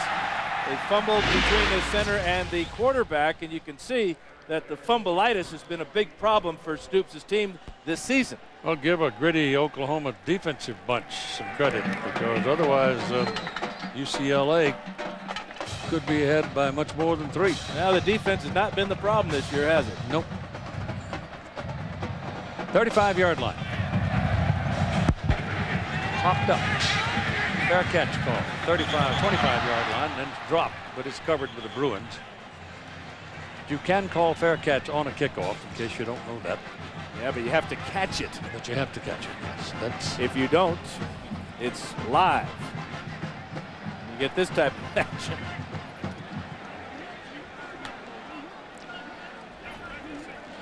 It'll be on the 26 where they'll mark it with 14 seconds to play.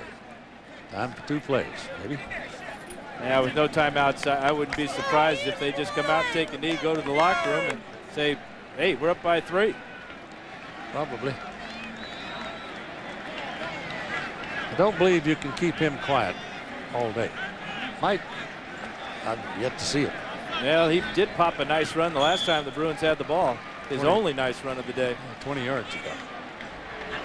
They're taking the knee. So the first half is over with UCLA 13, Oklahoma 10. They have met 3 times previously. The Sooners have won all 3 times and have another win in mind coming into Pasadena, California this afternoon. But it was a good, tough first half of play. Now a question of the carryover. Oklahoma finished with momentum in the second quarter of play. And if they come back on the field with the same kind of momentum to start the third quarter. Here's Todd Harris. Coach, what do you have to fix for the second half? Well, we have to take care of the ball. That was our biggest factor here in the first half. Gave them great field position on a couple of turnovers. We started to hit some passes there. You know, we're gonna have to do that, and we got to get some running game going too. We got to get some plays from AD there, and you know, and our other backs running the ball. Evaluate your quarterback in the first half, and is he okay? He's okay. Just a minor issue they're taking care of, and it's good to see us get a little bit going there in that 2-minute drill. Thanks for your time. All right, thanks. Keith. Halftime 13-10. UCLA leading Oklahoma. Next, Valvoline halftime show. John, Craig, Aaron catch you up on all the news from around the country. The flashback. Josh Heupel. Named Associated Press Player of the Year in 2000, the Oklahoma quarterback threw for more than 3,000 yards and 20 touchdowns. In his senior season, the All-America grade led the Sooners to a school record 13 wins and a national championship. Text vote to 87654 now on your singular wireless phone to play All-America Trivia for a chance to win a trip to the national. At halftime, getting ready for the second half, 13-10, UCLA leading Oklahoma, and Dan Fouts, that precious real estate along the line of scrimmage, has so far pretty much belonged to the defense on both sides. There's no question about it. It's been really hard hitting. Great penetration by both defenses. Justin London's having a huge first half for UCLA. And if you're Oklahoma, you got to worry about the leg of Adrian Peterson and also the quarterback, Rhett Bomar. He's been taking a pounding in that first half. But he got a pretty good head of steam going into halftime. He did. He did a great job of driving his team down the field and getting 3 points and putting his team in position to have more confidence in his abilities. And the question remains, of course, whether or not they can continue to control Maurice Drew. They pretty well shut him down, except for one 20-yard burst in the second quarter. So we're ready to go with the Bruins kicking off to Oklahoma. Oklahoma had won the toss at the outset and chosen at that time to defer, which means they'll get the second half kickoff. Justin Medlock, who kicked a couple of field goals, one up 51 yards, handles the kickoff stuff. The ball goes back into the end zone. They'll put it down there and bring it out to the 20-yard line. Here's Todd Harris now with Carl Durrell, reported a moment ago. Coach, what do you tell the team at halftime? We did some good things and we did some things where we didn't execute very well. But, you know, this is the team that obviously is better than they played in their first 2 games, and they're playing well. We got to try to do what we need to do to close out this football game. We got to play better offensively. Our defense is playing well, but we need to get some more points on the board and take advantage of some opportunities when we get them. Good luck, Coach. Thanks. Todd, thanks very much. Peterson comes out. Adrian comes out as the deep back. Bomar's out. They were both dinged up in the second quarter of the first half. And most everybody is healthy enough to come out and begin the struggle. This is Peterson coming outside, and going down low to make the tackle on him is Trey Brown. Take a look at our Pacific Life game summary, Keith. It's about our stats. Rushing favors OU. No surprise there. No surprise that UCLA is on top in the passing game. Story of the first half has been points off turnovers. 10 of UCLA's 13 points came off of 2 OU fumbles.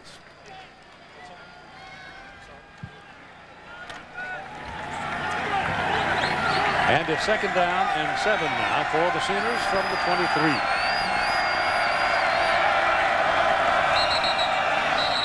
Penalty flag goes down. No play there as Peterson took the handoff, came through the middle. Looked like Chris Bush, the right guard, jumped False start, number 52, offense, 5-yard penalty. Yeah, Chris was having a little trouble. He was down on the field when they came out of the locker room, and they were kind of stretching him out. Stretching him out too good. Can you imagine having a cramp and have to go down into a stance? Oh, man. And when you weigh 305 pounds, that's a large cramp. Yep.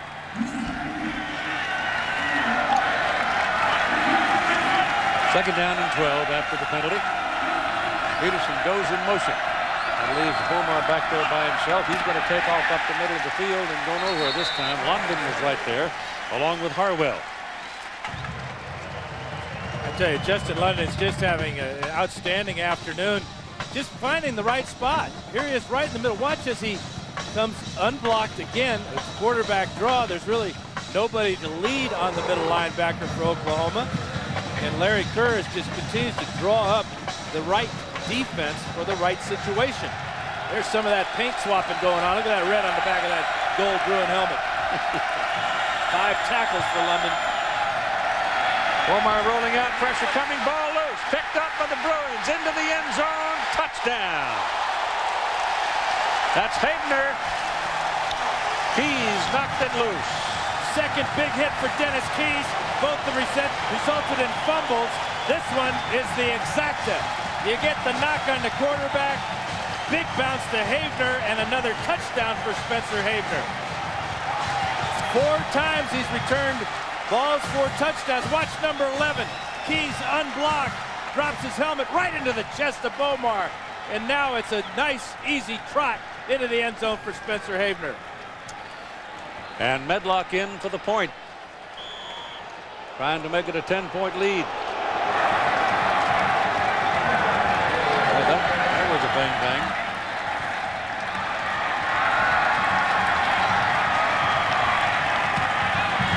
Kick is good.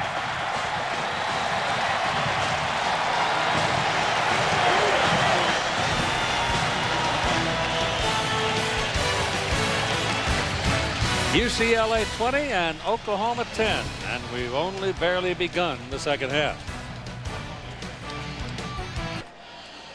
There's Dennis Keys in the middle of that group. He's the young man that knocked the ball loose, and Spencer Havener took it into the end zone on the fumble recovery, and it's 20-10. UCLA leading, and Justin Medlock now will kick it off. There's Justin. Cut off his hair and grew a beard. Nothing wrong with that. You're going to fix your hair. It'll fall out, don't worry. Working with you, are you kidding? College football on ABC Sports. Wow. Brought to you by Chrysler. Inspiration comes standard. Allstate, a proud sponsor of the Bowl Championship Series. And Singular, raising the bar.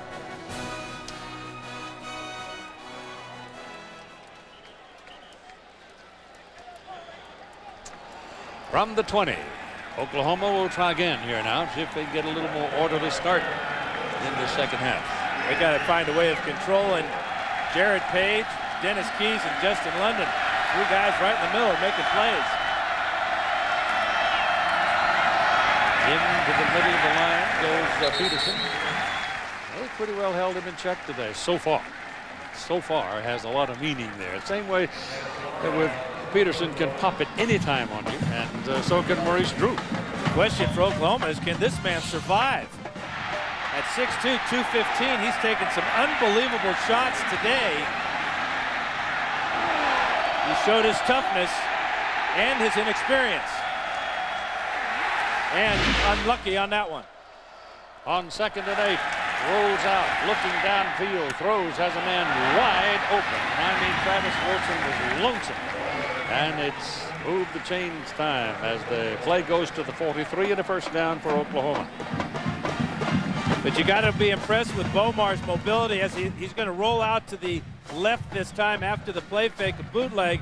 That really got UCLA sucked into the middle of the field. As you can see, Wilson is 10 yards in the open. Good play for the Sooners.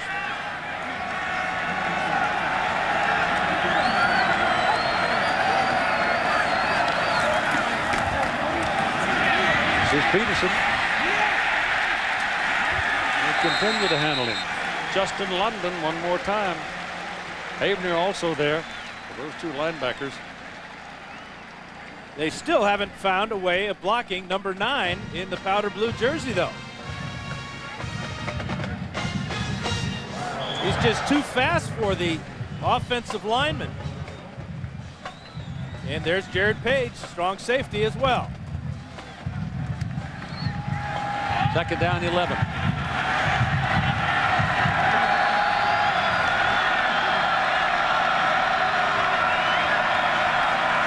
Bomar pitches it outside on a little bit of the option action, but they track down Peterson pretty quickly. And again, it's London and Havener, the UCLA backers, and we're off to see John Saunders.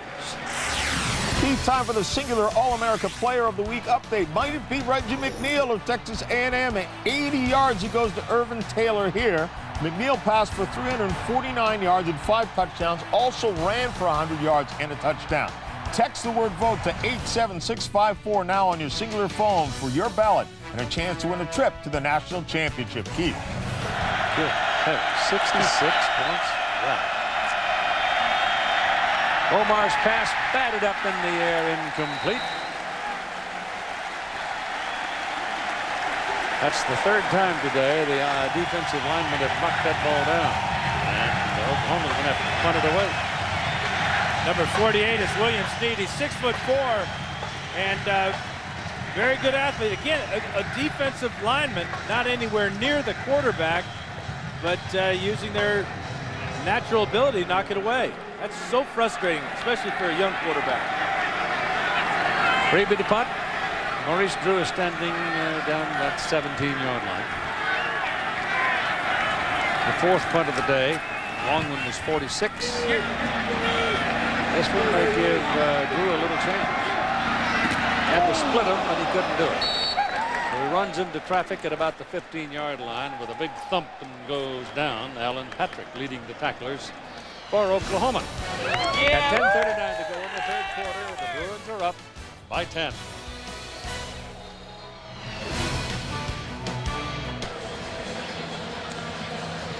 It is a warm afternoon now here at the Rose Bowl, but not like it has been.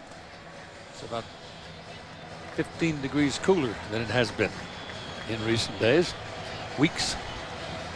UCLA's football, first down at the 16-yard line. They lead in the ball game 20-10.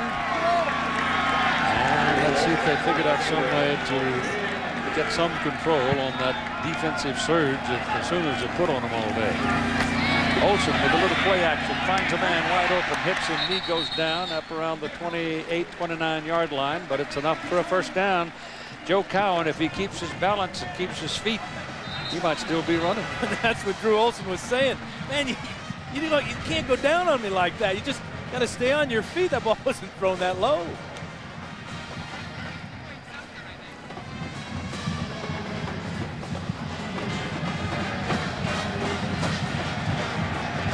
Did get the first down. Good numbers for Drew Olsen. You don't want to jinx him, but you got to state the fact he has yet to throw an interception.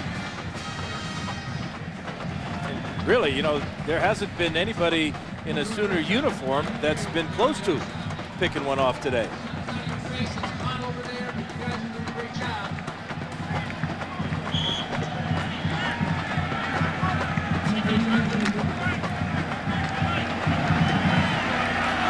First down from the 29. Drew the deep back, gets the ball and goes down behind the line of scrimmage. Dvorak, Dusty came in and just was there when the ball arrived and threw him on the ground. He's got a great first step, and plus he's a 300-pounder right in the middle of the screen here. Watch as he splits the block, gets up by the center, McCloskey, and just ragdolls Drew to the ground. Ball is inside the 25, and the rushing yards for the Bruins pretty meager. 15 yards. Olsen throws it, completes it. Caught by Joe Cowan.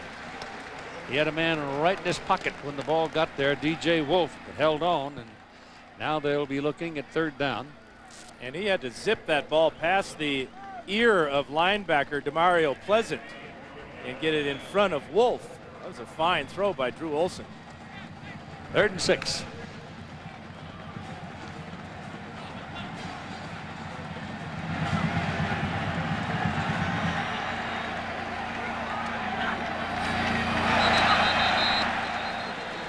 Penalty flags on that.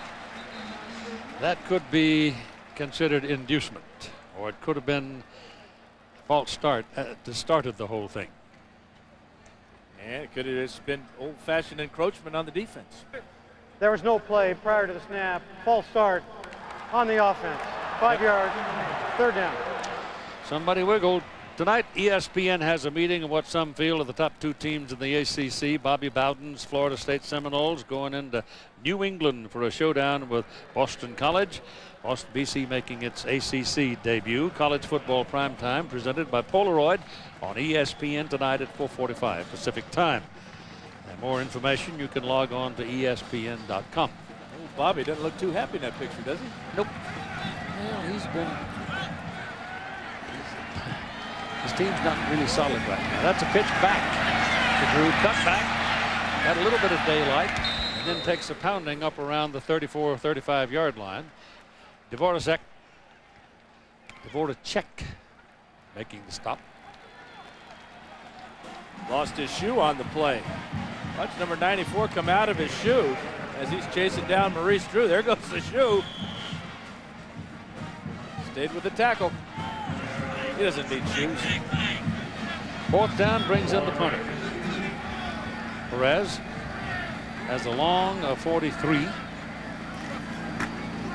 A couple of them have been kind of low, but this one's got pretty good carry, but he didn't keep it in the field of play. It got out of bounds, and it's not a very long punt. Take a look at our IBM Star Watch. Let's check out Adrian Peterson's rough afternoon for the Sooners. He's got 15 carries on the afternoon for just 45 yards. Remember, this man last week against Tulsa had 180 yards rushing in the second half alone. This defense he's facing today is no Tulsa, though. That was a 35-yard punt by Perez. And Adrian Peterson checks in as the deep back for the Sooners. He gets it. He's in the middle and takes a couple of thumps as he gets about 7 yards on the carry. Spencer Havener among those thumping him. First question you asked me today, Keith, was can UCLA stop the running game? You can see the problems they had last season, giving up 4 200-yard days to different running backs, all very good running backs. Obviously, this defense is much improved, holding down the great Adrian Peterson so far.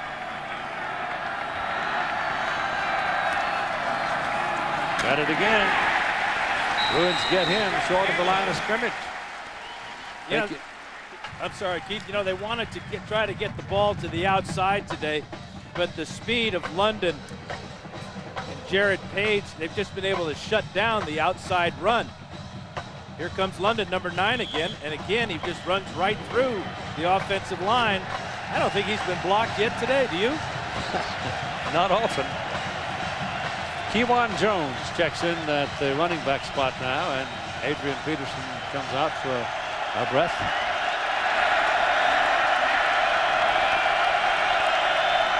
Now they've got him sorted out. That gives them 4 wideouts out of the shotgun. Omar's pass is away. He's got one over there, and it is James Moses. And Moses, a big guy who can rumble, 237 pounds, takes it down into UCLA territory at about the 43. That was really cool by Bomar. He had to get his receivers all set. They appeared to be out of sync a little bit, but he did get them set, got the ball snapped, read the defense, and found Big Moses down the sideline. And who's in on the tackle? Number 9, Justin London. He's everywhere. He's a very underrated. He doesn't get as much acclaim as some of the other folks, in particular Havener, but he is a good football player. Here comes that reverse. Travis Wilson coming toward us, and he's tripped up. after a gain of about 3 yards by Rodney Van. Just got his shoe tops and took him down. Wilson had that 56-yard touchdown on the reverse in the first half. It's a nice tackle by Van as he totally sells out, dives at Wilson's feet and brings him down.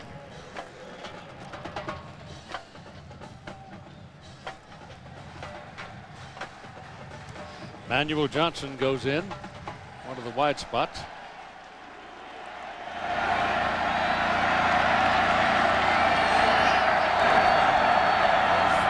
Oh, in the middle with Peterson, and he's going to have a first down.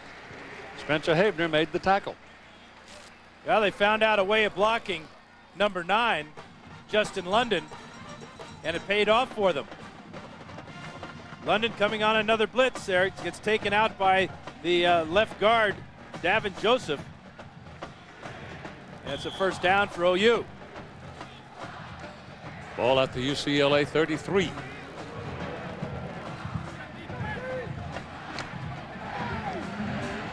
Havener, good player. That linebacking bunch for UCLA is pretty good. Have been for some time. And for the Sooners. This is traffic. And not much there. Dragovic comes in and handles things. Nikola Dragovic, a sophomore out of Vista, California. And to give you an illustration of how well coordinated this defense is, a lot of times on those wide plays, when you got a player like Peterson or Kewan Jones, you'll see them cut back when the pursuit is too much. But Dragovic was there looking for the cutback. And Larry Kerr's got to be extremely pleased with how his defense is running. 9 tackles in the backfield for UCLA today. 4.5 minutes remaining, third quarter. Bruins up by 10. Ball's loose.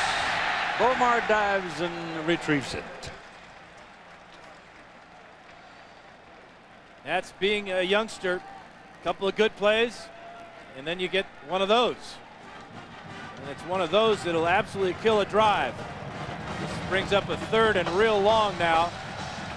Lucky to beat London and Harwell to that fumble.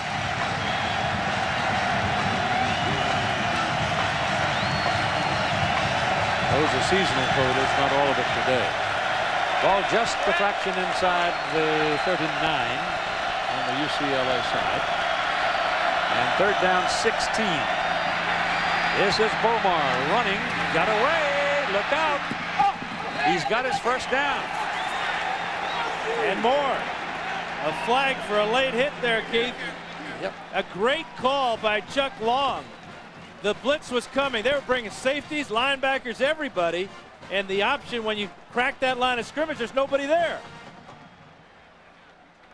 After the play, good block on the outside by Kelly. Here comes the late hit. Dennis Keys with the shot.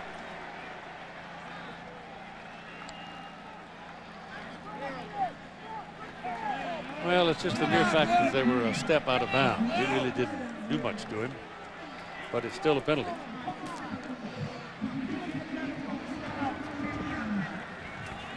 Too bad you can't judge intent on those kind of calls, because oftentimes you anticipate something happening and nothing does. But if it's in the no-no land like that, it's automatic. There's one intent for defensive guys, and that's to maim. This is Peterson finding his way to the end zone. They finally give it to him. Took a little while, but he just got in at the marker. That shows you his strength. Yeah, deep handoff in the I formation. Good blocking there by Chester. The tight end, Moses gets involved, and then Peterson takes over. He takes 2 Bruins on at the goal line and gets in. And now the extra point try by Hartley. And they close it to 3 points.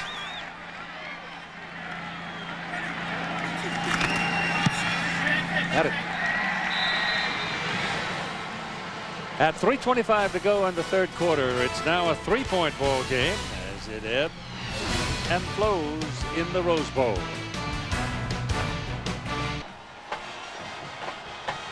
50. Adrian Peterson showing the wear and tear of the afternoon. Time permitting, we'll bring you the 50 Car Rental postgame report with John, Craig, and Aaron. Highlights, analysis, etc. et al.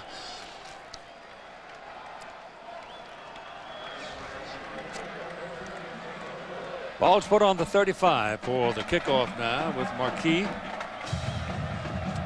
and Derek Williams waiting for it. High kick. Caught at the 5.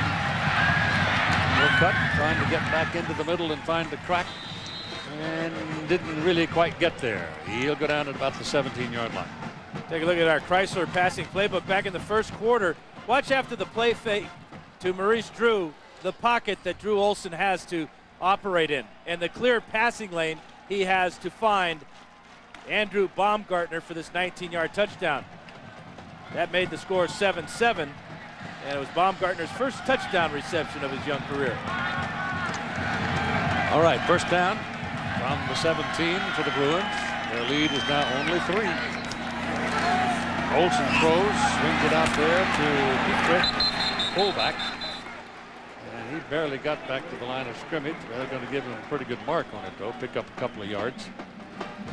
Rufus Alexander hitting him. Yeah, Rufus, when he hits you, you're going to stay hit. He is all over the field. Haven't called his name often today, but he's been part of that good run defense. He is from Baton Rouge. City of the Red Stick. Second down and 8. That'll cost the Bruins 5. Prior to the snap, false start. Number 68 on the offense. 5-yard penalty, second down. Ryan Abraham, a sophomore. Bruins, one of the few teams that flopped their offensive lines. He's the strong side tackle. Ed Blanton is a lot bigger. He's the weak side tackle.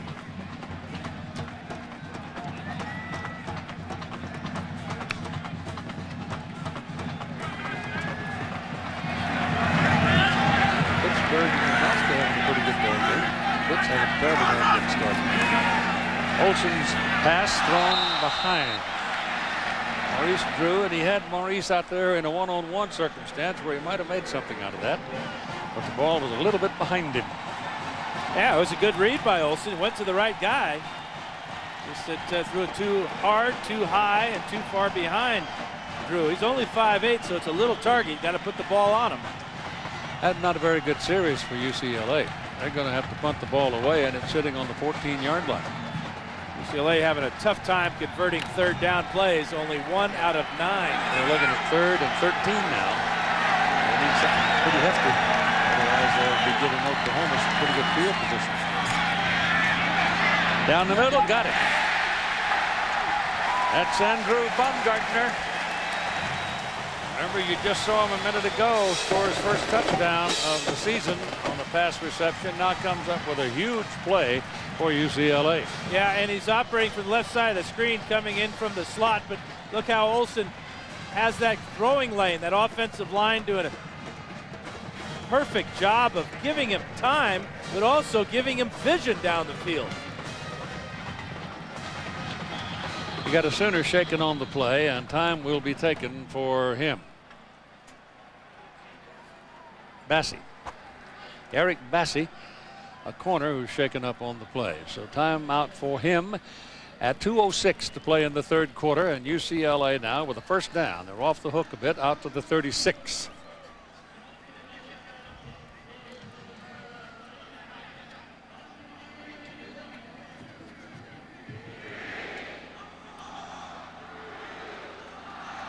There's the Bruins schedule. See, they go up to Washington. They have Washington rather here and California here. California, one of the best teams in the conference. And of course, at the end of the year at the Coliseum against USC. Well, in watching this team for a good long time, the last game of last season, the game they played against USC is the toughest ball game I think UCLA has played in 5 years.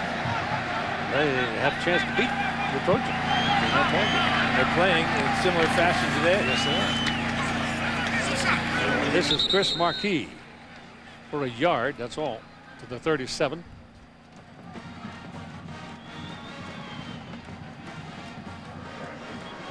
Three-point ball game. Still very, very much in doubt. The outcome. How big was that turnover at the start of the second half when Dennis Keys hit Bomar and Havener takes the fumble in for a score? Huge.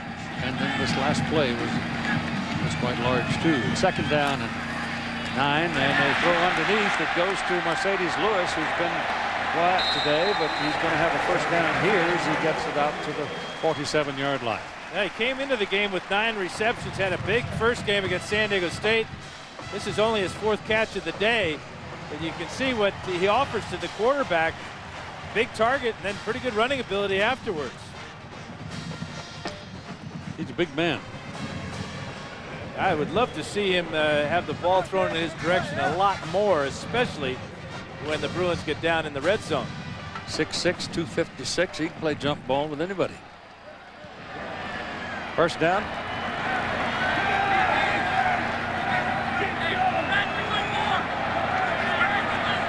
Changing the play. Throws quickly outside, come back inside with it. And they'll stop at about the 45. It's Brandon Brazil. Brandon Brazil is not very big. He's 6 feet, 165 pounds, sophomore out of Fresno, but he'll leave you in his dust. Yeah, and he'll make the tough catch. That time he communicated with his quarterback. There's something that Olsen's seeing in Oklahoma's defense that tells him he's got man-to-man single and very soft coverage on the outside. Corners are playing way off.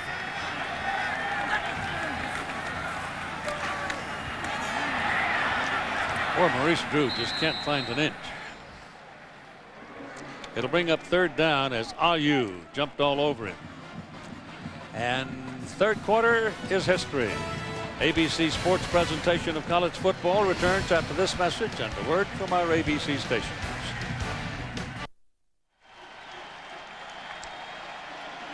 Here we go, third down and 2 as we start the fourth quarter. Drew Olsen throws, pass is caught, fight for the yardage by Brazil, and he's got it. Marcus Walker shaken up after he hit him first. But Brazil had enough fight in him to go on and get that first down. Yeah, he's the 10th different receiver that Olsen's found today. Number 1 right there, not Lewis, but rather Brazil. How tough is this 165-pounder there, Keith? Looked like he was stopped short of the first down. He didn't. And Walker, who made the first hit on him, is in some pain on the bench. They're working on him. And it's first down for the Bruins, 41-yard line. Well, there's nothing there. That's Michael Petrie, the fullback, and they just ran him sideways. Dvoracek, Ayodele, Thibodeau, Bennett, Ayu, Pleasant. They've been pretty rough. And, of course, Rufus. Only allowing less than 2 yards a carry to the Bruins. Nothing wrong with this defense. Second down and 10. Marquis. Olsen's pass thrown underneath. It goes to Marquis, who had gone up the middle, then stopped short. And Olsen found him, and he's got another UCLA first down. Darian Williams making that stop.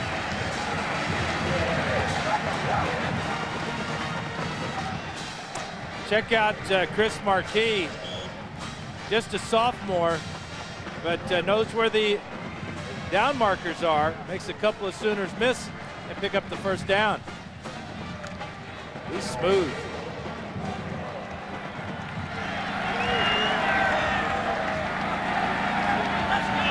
Cowan in motion. Olsen keeps it. Gonna run it. Dives at the marker. He's going to be short of it. He went out of bounds at about the 20-yard line. He's 2 yards short of the first down. Got to hold your breath to see your quarterback doing that. Well, especially if Ben Olsen is not ready to play just yet. But you know what? He knows he's got people in front of him that can help him and keep the Sooners off him. And he also knows the sideline's coming up soon. UCLA with a quick touchdown to start the second half to a 20-10 lead. Sooners have responded. It's now 20-17. UCLA's got a little something going here. It's 2nd down and 2. And they keep insisting on trying to run the football. And the Sooners just are not going to let them. They got to get anything out of a ground game at all, Dan. They're going to have to start going outside, aren't they? Well, you would think, but Mario Pleasant, who's filling in for Clint Ingram today, has got 9 tackles from an outside linebacker position. On the other side, Rufus Alexander's having a solid day, and so it's just tough with the speed of these linebackers for UCLA to get outside.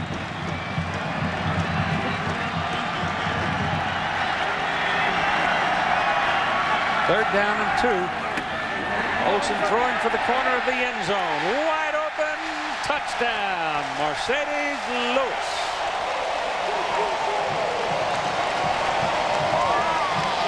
You know, as bad as UCLA's running the ball, I'm not sure why Oklahoma's so susceptible to the play action fake, but they were all up on the line of scrimmage. UCLA gave them a strong run look in their formation, but Olsen had his pick of receivers on this play. Picked the right guy. Big Mercedes Lewis for the easy score.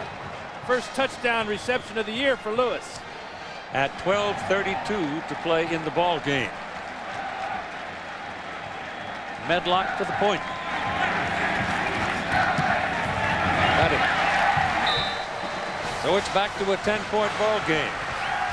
27-17 Bruins.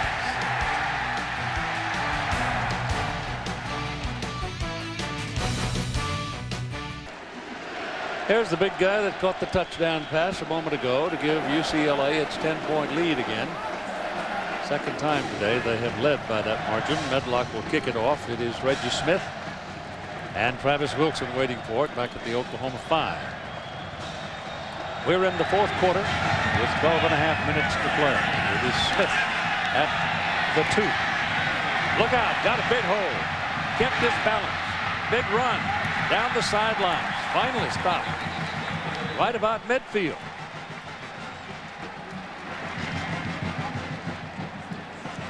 Well, he got through that first wave and it looked like he had a chance to go home. Yeah, he stumbled just a little bit as he gets through this hole. But what a great start after a touchdown for Oklahoma to have the ball at the 45-yard line. They needed this type of play to get some type of momentum back.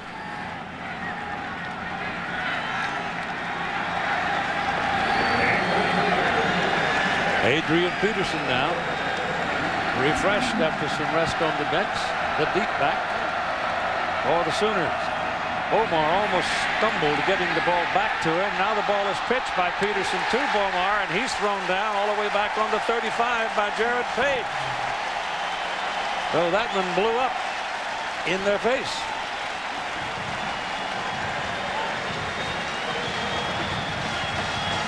Yeah, this is not what way they drew it up in the locker room. You got to eat it right there.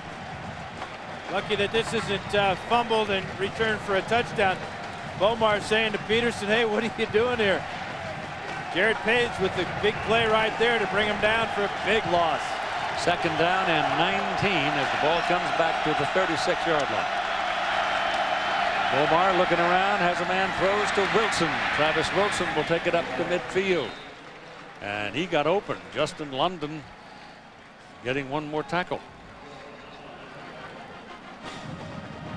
You know, you have the great kickoff return, and then you have a play that, yeah, you're probably going to lose 2 or 3 yards on it, and then you turn it into a 9-yard loss. It really sets your offense back and puts you in a tough third down conversion try here. Third down and a long 5. Only 3 out of 11 on third downs for the Sooners. They go to the shotgun, double wide, both sides. Pass is away, thrown to Peterson. Peterson is grabbed short of the first down by Spencer Havener. And Havener, showing his strength, takes him down. It's going to be 4th down and about 3. Here's Havener on the outside. Here you see he drops back. This is his own coverage. London in the middle, just dropping back. And then responding to the throw to the outside. And the Sooners are looking like they want to go for it on 4th down. Peterson's a deep back. Bomar back there with him. Man in motion, that's Moses. Bomar keeps it, now pitches to Peterson. Ball hits the ground. Peterson does not have control of it. And the Bruins take over.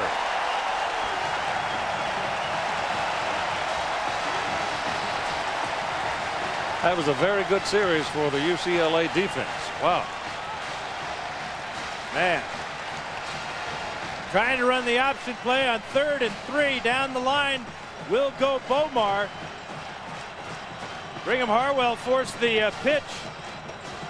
Check that. That's Nikola Dragovic. And it was a bad pitch. And Peterson, all he could do was bat it out of bounds to prevent UCLA from taking it for a score. And the Bruins own the football right on the 45-yard line of Oklahoma with 10 minutes to play in the ball game, and UCLA leading 27-17.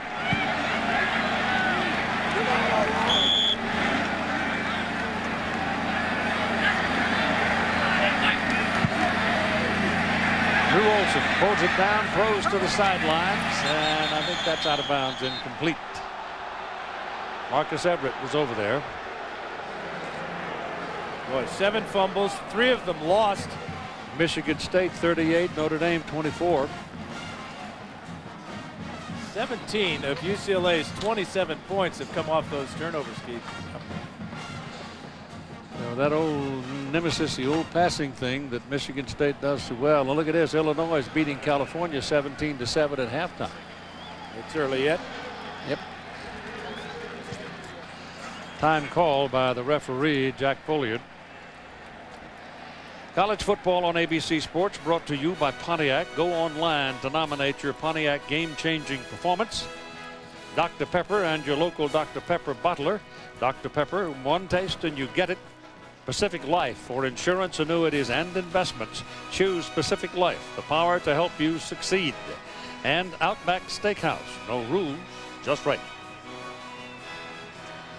Well, I got a minute. I want to give you the rest of the officials because they've put in a full day's work too. Al Granado is the umpire. Head linesman Royce Cooley. Stephen Kovac, the line judge, made a critical call on the game. Side judge Aaron Santi. Field judge Daniel Spistabak. And the back judge is Greg Wilson.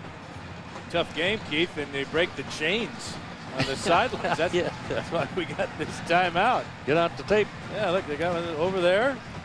Got Gaffer's tape. Loan him some, will you? Executive producer of ABC Sports is Mike Pearl. Our senior producer of ABC Sports, Bob Toms. Coordinating producer of college football on ABC, Bob Goodrich. Today's game produced by Mark Loomis. Directed by Derek Mobley. And our technical director, John Zippe. Associate producer, Andy Bach. Associate director, Jeff Kibler. Production assistants, Phil Policino and Ben Hogg. Production manager Joe Alvarado, tech manager Al Fong. Kelly Hayes handling the spotting boards, and Marcamento is the man with the flying pen. Yep. Time permitting, we'll bring you the 50 car rental post-game report. John, Craig, and Aaron. They'll have as much of the story of the day as time allows. You know, not only does Marcamento keep the numbers for us, he also hands me a couple of good notes here. You know that today's game is a paint swapper and a chain breaker. That'll do. I think we've been hanging around you too long. But you called it. It was going to be a good one, a good head knocker. That's what it's been. Our computer stats today, Matt Jenkins and Fred Amos. Our booth stats by Mark and Kelly, our spotter. We told you that. Tim Weinkampf, our studio field producer. I'll give you the rest of it. Going to have a chance. All right, UCLA to the attack on second down, and the ball is intercepted. on the ricochet. Bounced right into the hands of DeMario. And DeMario makes a big play out of it, taking it down to the UCLA 25-yard line. And suddenly, Oklahoma is right back in it. But there is a penalty flag. Yeah, I think it's going to be after the interception, Keith. This was play was made by Chijoke Onyenagecha as he had tight coverage on the receiver. Was it too tight?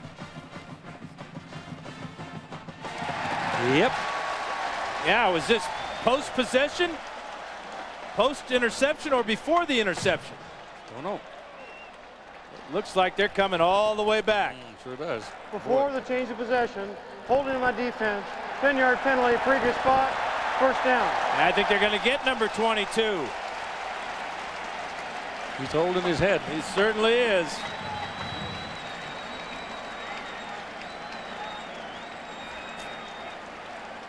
There's going to be a wide receiver quick screen. Onyenagecha was in great position, but too close. That caused the ball to be deflected to DeMario Pleasant.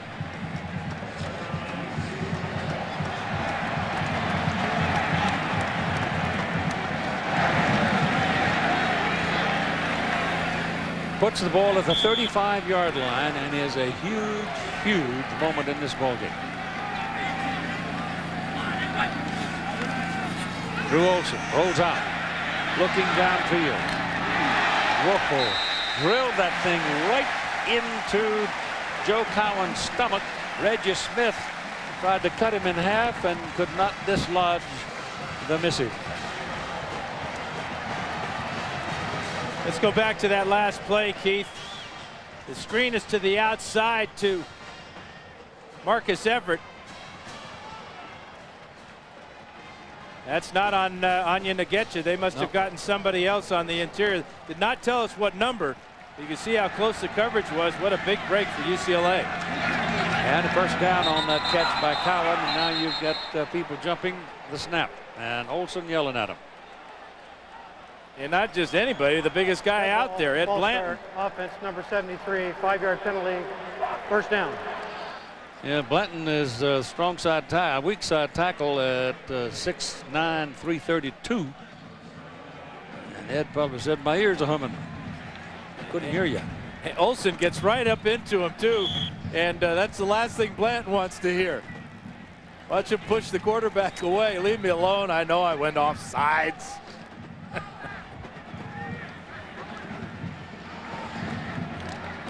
Time remaining, 9-10. 10-point lead. Bruins get something here. Time will definitely be their ally. They run Maurice Drew and Drew Olson run together and stifle that play. So things are not going really well right now for the Bruins after that big break. Remy Odell is right on top of that one.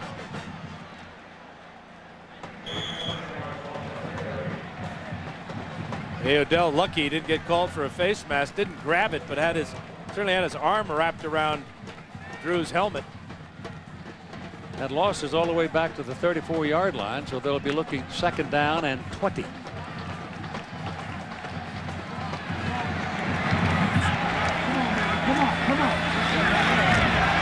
Pass is away, got his man open. That's Maurice Drew. Drew breaks the tackle. And down to the 10-yard line. Oh, my goodness. DJ Wolf couldn't hold him. And they finally brought him down. Jason Carter. Got him. This offensive line's got to get a lot of credit for that big play there. Olson has thrown the ball a lot today, but a lot of the times he's been able to come to his outlet receiver. Doesn't throw it too high this time for Drew. Olson's only been sacked twice this afternoon. And that's the one way to make up for a bad play. Chris Markey is in at the running back spot, gets the ball, gets in there and churns away for about 3 yards, down near the 7 before Dvorak makes the tackle, leads the tacklers. This could be the big enemy right now for Oklahoma, is that clock. Yep. That's why they're running the ball here. Every time you snap the ball, run it on the ground or complete passes, as Olson's doing all day, that clock continues to run. Sooners have their 3 times out remaining, but they don't want to spend them yet with 7.5 minutes to go.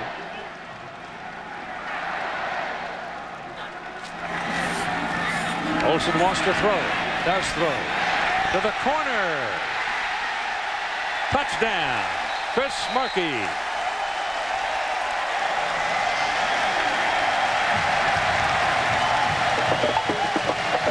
Had to wait for the linesman to tell us whether or not he got it inside the pylon, and he did. What an afternoon for number 14, surveying the field, as he said, seeing all 53 yards wide of this field, coming again to a running back out of the backfield. Chris Markey pays it off.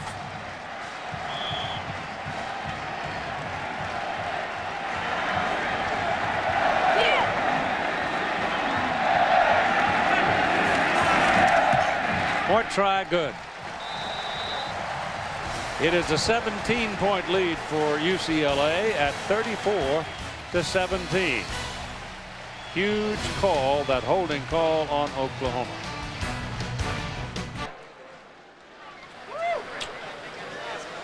UCLA now in the catbird seat with 7:16 to play, leading by 17, and they will kick it away to Oklahoma. They got so many points today off of Oklahoma turnovers. Their first potential turnover of UCLA is reversed on a phantom holding call. 2 yards deep in the end zone, he'll bring it out. That's Reggie Smith. He almost got loose the last time. He's got some help over there, and a high stepper fumbled the ball, but he was down. Boy, he almost stepped out of there again. Time for our Pacific Live game summary, and it's been the keys to the game. Dennis Keys and the big hits that he has had. Hits is in the first quarter on Adrian Peterson, pops that ball loose. UCLA took it in for a touchdown. And then to start the second half, this big shot on Brett Romar. And Spencer Havener has another touchdown for UCLA.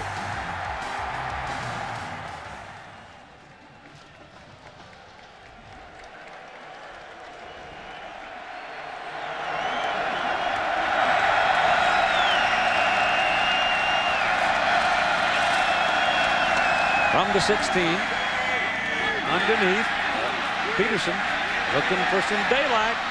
Found a little bit, found some more, and he gets out to near the 25-yard line, a yard or so short of the first down. Dennis Keys finally tracked him down, but that kind of effort, that kind of run, this late in the day is going to take a lot of strength out of even Adrian Peterson, because there's a tremendous amount of energy in what he just did. And now they have to go to a hurry-up, no-huddle offense. Yep. Down by 17. Tackle right about the line of scrimmage. The reach for the first down marker, not quite enough. Kyle Morgan made the hit. Washington beating up on Idaho today. A game out here in the West, and Alabama doing the same to South Carolina. That's a final. Penn State won.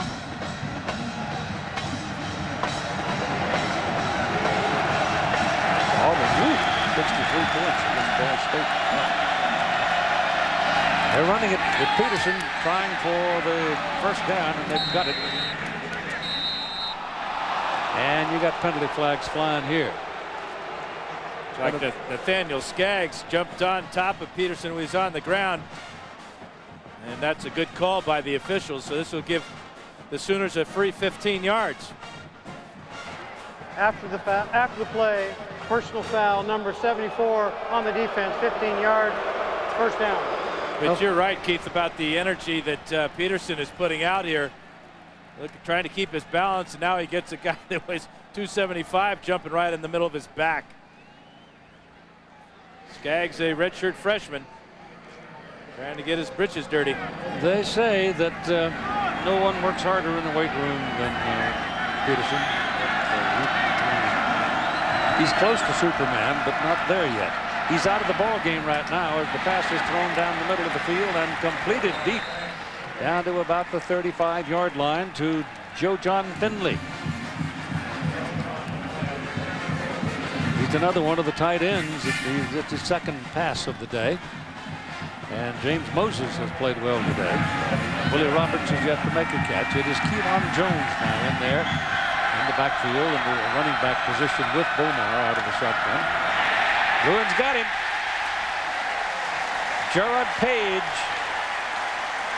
flying in on a blitz, takes him down for a loss. Back to the 43, 44. Watch him come on the blitz right after the quarterback. Bomar's got to read the weak safety blitz like that and find a hot receiver. 5:20 and counting in the game. Peterson back. Bomar gets it off. Peterson's got it. Running for daylight for Bruins. And they take him down just about the original line of scrimmage. No, they don't either. He's well behind that. Yeah, and he's getting frustrated right now, Keith. That was a screen pass. Supposed to be set up to run to the left side. He totally ignored the design of the play and tried to do it all by himself, and just way too many Bruins in there. Can't whoop 5. It's 3rd down and 19 after that play because of the big loss on the sack. 4.5 minutes to play.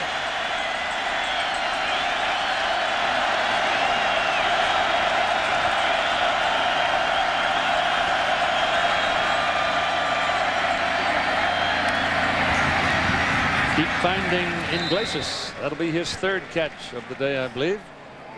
He wiggles around and finds room, and Bomar hits him sharply. I think Bomar has found himself today, though, Dan. Yeah, he certainly has paid the price with a lot of big hits, but he's shown some cool here, realizing that the Bruins are only going to rush 3 guys there. He didn't rush that throw. He let Iglesias find the hole and come up with his 4th down try now. Sooners take a timeout with 4:02 to play. Something about the storied history of the Oklahoma Sooners. Of course, I go back quite familiarly with the Bud Wilkinson era. And then, of course, Bud worked with us for a good long time after he quit coaching. But you don't have to worry too much about them. They're playing a lot of young people, but they'll be around. Ball thrown to the sidelines. It goes out of bounds inside the 20 at about the 16-yard line, and that'll be a 1st down. And they're moving right along. We go inside 4 minutes to play in the game. It's a 17-point lead. But this is college football. Things happen. Well, right now, though, they can't afford not to take shots into the end zone. Yep. They must score before 3 minutes are left in this game. Crowd today is 56,522.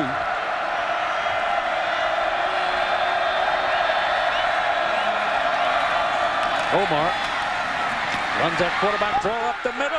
Touchdown. Well, that's why the Sooners are going to be okay, because this young man has grown up today. What an effort. He had Bruins slapping at his legs about 4 times on this option play. There's 1, 2, and 3, and then 4, and in the end zone. What an effort by Bomar. And they get the touchdown at 3:49 to play in the game. And they have all 3 timeouts left. And it is Marcus Cassell shaken up in the end zone, the UCLA Bruin, and time taken for Marcus. Left leg.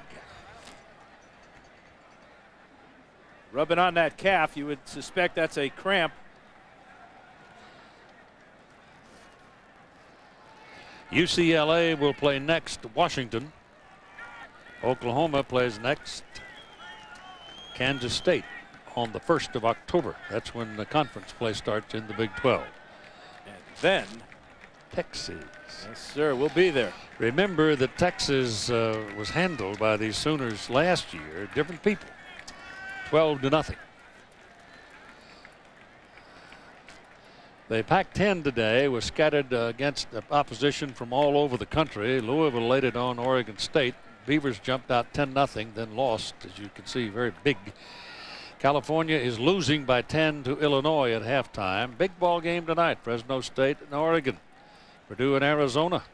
Northwestern Arizona State and USC, number 1 in the country, will be playing Arkansas over at the Coliseum.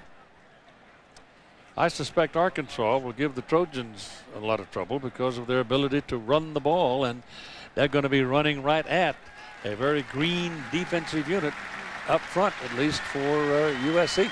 And a safety, Darnell Bing, probably not going to play today. Here it's was a 17-point lead. It's now going to be, if they make the point, 34-24. It'd be a 10-point lead again. And a goodly amount of time left, and they are apparently going to go for one. There'll be no point not to. Cassell walked off the field okay.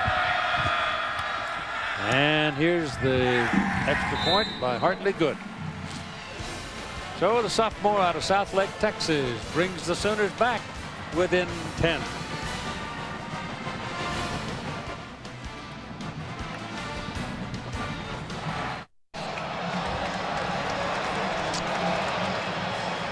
Here we go. 3:49. The question obviously comes up at this point. Onside kick. I think it's too early myself. Well, not only that, Keith, but the Sooners have 3 timeouts. Yep. So if they kick this deep, pin UCLA deep, which they have been very good at all year long, play good defense, they'll get the ball back with time and timeouts. UCLA needs the win to step up in Carl Durrell's 3rd year. Oklahoma needs the win to right the ship and soothe the waters so they can develop as they get ready to go into conference play. LA do go for the onside kick. It's in the air and out of bounds. They had a real shot at it too, Keith.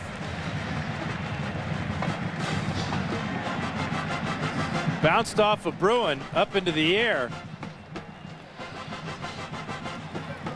I think Travis Wilson, that's number 4 Wilson, he's the one that's got the best chance at it. Chris Marquis, the ball hit him right in the chest and went off his shoulder pad.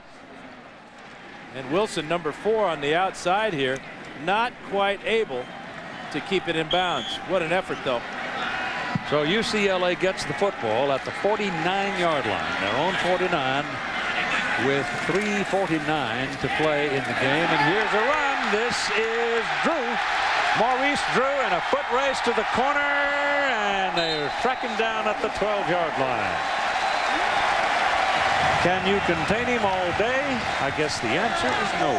38 yards on that play. Yeah, now when you're crowding the line of scrimmage, how about Drew after he breaks through here?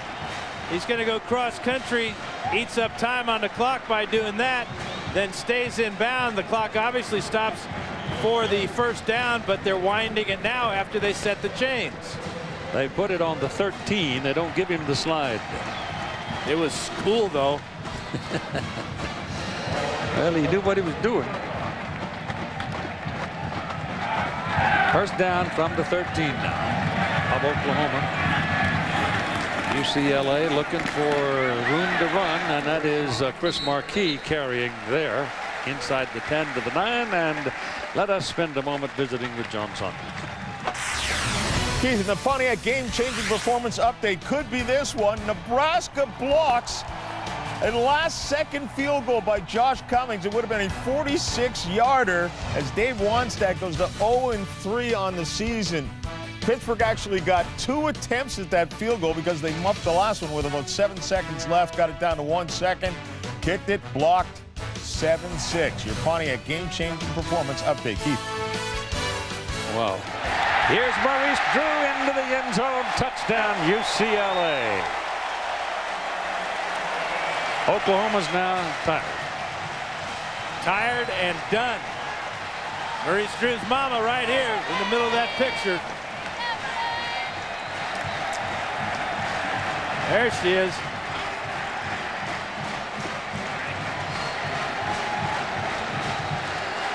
.233 to play. And the Bruins are looking for their 41st point. They go back to a 17-point lead.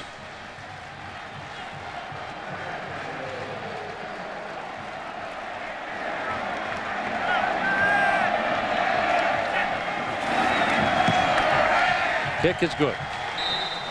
41-24. Very few might have expected this, but as the day has worn on, things have happened. That penalty call that kept UCLA in the middle of the field and in possession of the ball after the Sooners had it down on about the 35-yard line was huge in the game. But from that point on, the Bruins have just taken over, and then this terrific run by Drew puts the ball in position, and Marquis runs a play, and then Maurice goes back in and sticks it in the end zone. So the Bruins, a team that's been accused of not being able to close the deal, look like they've learned something. Well, and the question you asked at the beginning of the game, Keith, was can they stop a good running team? The answer is yes, they can. Not only a good running team, but one of the best running backs in the nation, Adrian Peterson, was held down. That is the difference in the UCLA football team that I see. They've seemingly always been able to get points on the scoreboard, play offense, all that stuff, but to get in there and just hunker down and gut it out on defense. And this crowd is doing it. Because when you go out and play Oklahoma, you're going to have to roll around in the mud and the blood. You know that. Yeah, and the big guys up front, Hickman, Harwell, Moline, Dragovich, they can chain that offensive line and let London and Havener run freely and make a lot of tackles. Out of the end zone comes Reggie Smith. Oh, they got to throw a penalty on that. They had his leg and tripped him. It's a trip. Wow. See it. Officials are getting tired too, I guess. Michael Norris. Norris made that tackle. Well, let's see that tackle by Michael Norris. What a heck of a move right there. That right foot, that's against the rules, boys. 24-yard line where Oklahoma gets it. There's 2:25 remaining to play. Omar throws to Wilson. Travis makes the catch, and he's close to a first down with it.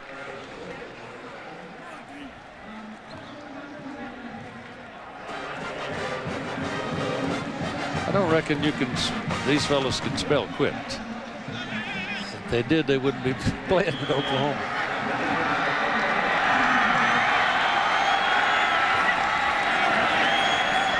Another little quick pop over here to Malcolm Kelly.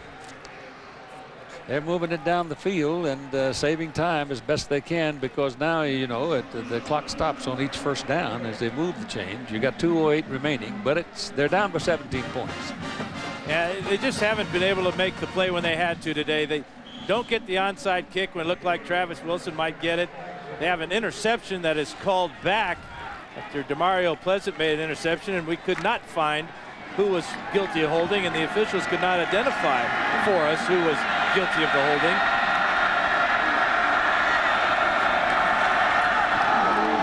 That's an incomplete forward pass, and it's incomplete because of an all-out blitz on Bomar, the Sooner quarterback, and he comes up limping again, dragging that left foot. Today's Chevrolet players of the game are number 4 Travis Wilson of Oklahoma, who scored the opening touchdown in the ball game. Drew Olson, the quarterback of UCLA. In recognition of their efforts, Chevrolet making a $1,000 contribution to each university's general scholarship fund. Travis Wilson 7 for 103 and a touchdown, and we're not finished yet. He's liable to have 2 or 3 more. That's Spencer Havener getting the tackle there on Kewan Jones. So the ball is at the 41. They've got to go to the 44 to get the first down. And Drew Olson so far on the day with 1:48 to play and the clock running. 28 out of 38, 314 yards and 3 touchdowns. And no interceptions. In fact, UCLA still on this young season has not turned the ball over yet. Big difference, huh? When they do that. Sooners going to punt it. Yep. Ooh, that's a beauty. That's the best one of the day. And it's going to go all the way into the end zone. And come out to the 20-yard line, where we will then run out the clock. And here's John Saunders again. Well, Keith, Miami, they're trying to hold on against Clemson. This would have been a game-winning touchdown. Wide open was Chancey Stuckey, but Charlie Whitehurst can't get it to him, so they settled for the field goal. Jad Dean. And this one is tied at 20 apiece and headed to overtime. Keith, back to you. Yeah, that's pretty good stuff. There's a new player, or there is another player in the Pac-10 conference now. I think it is safe to say what we've seen today. And pretty soon Ben Olsen will be healthy again, and that'll upgrade the core of quarterbacks they have. This is Maurice Drew, who's willing to put his helmet in there and take a shot to get the clock running. Let's review our game plan. UCLA certainly has burned the blitz of Oklahoma, and on defense they have held the great Adrian Peterson well under 100 yards.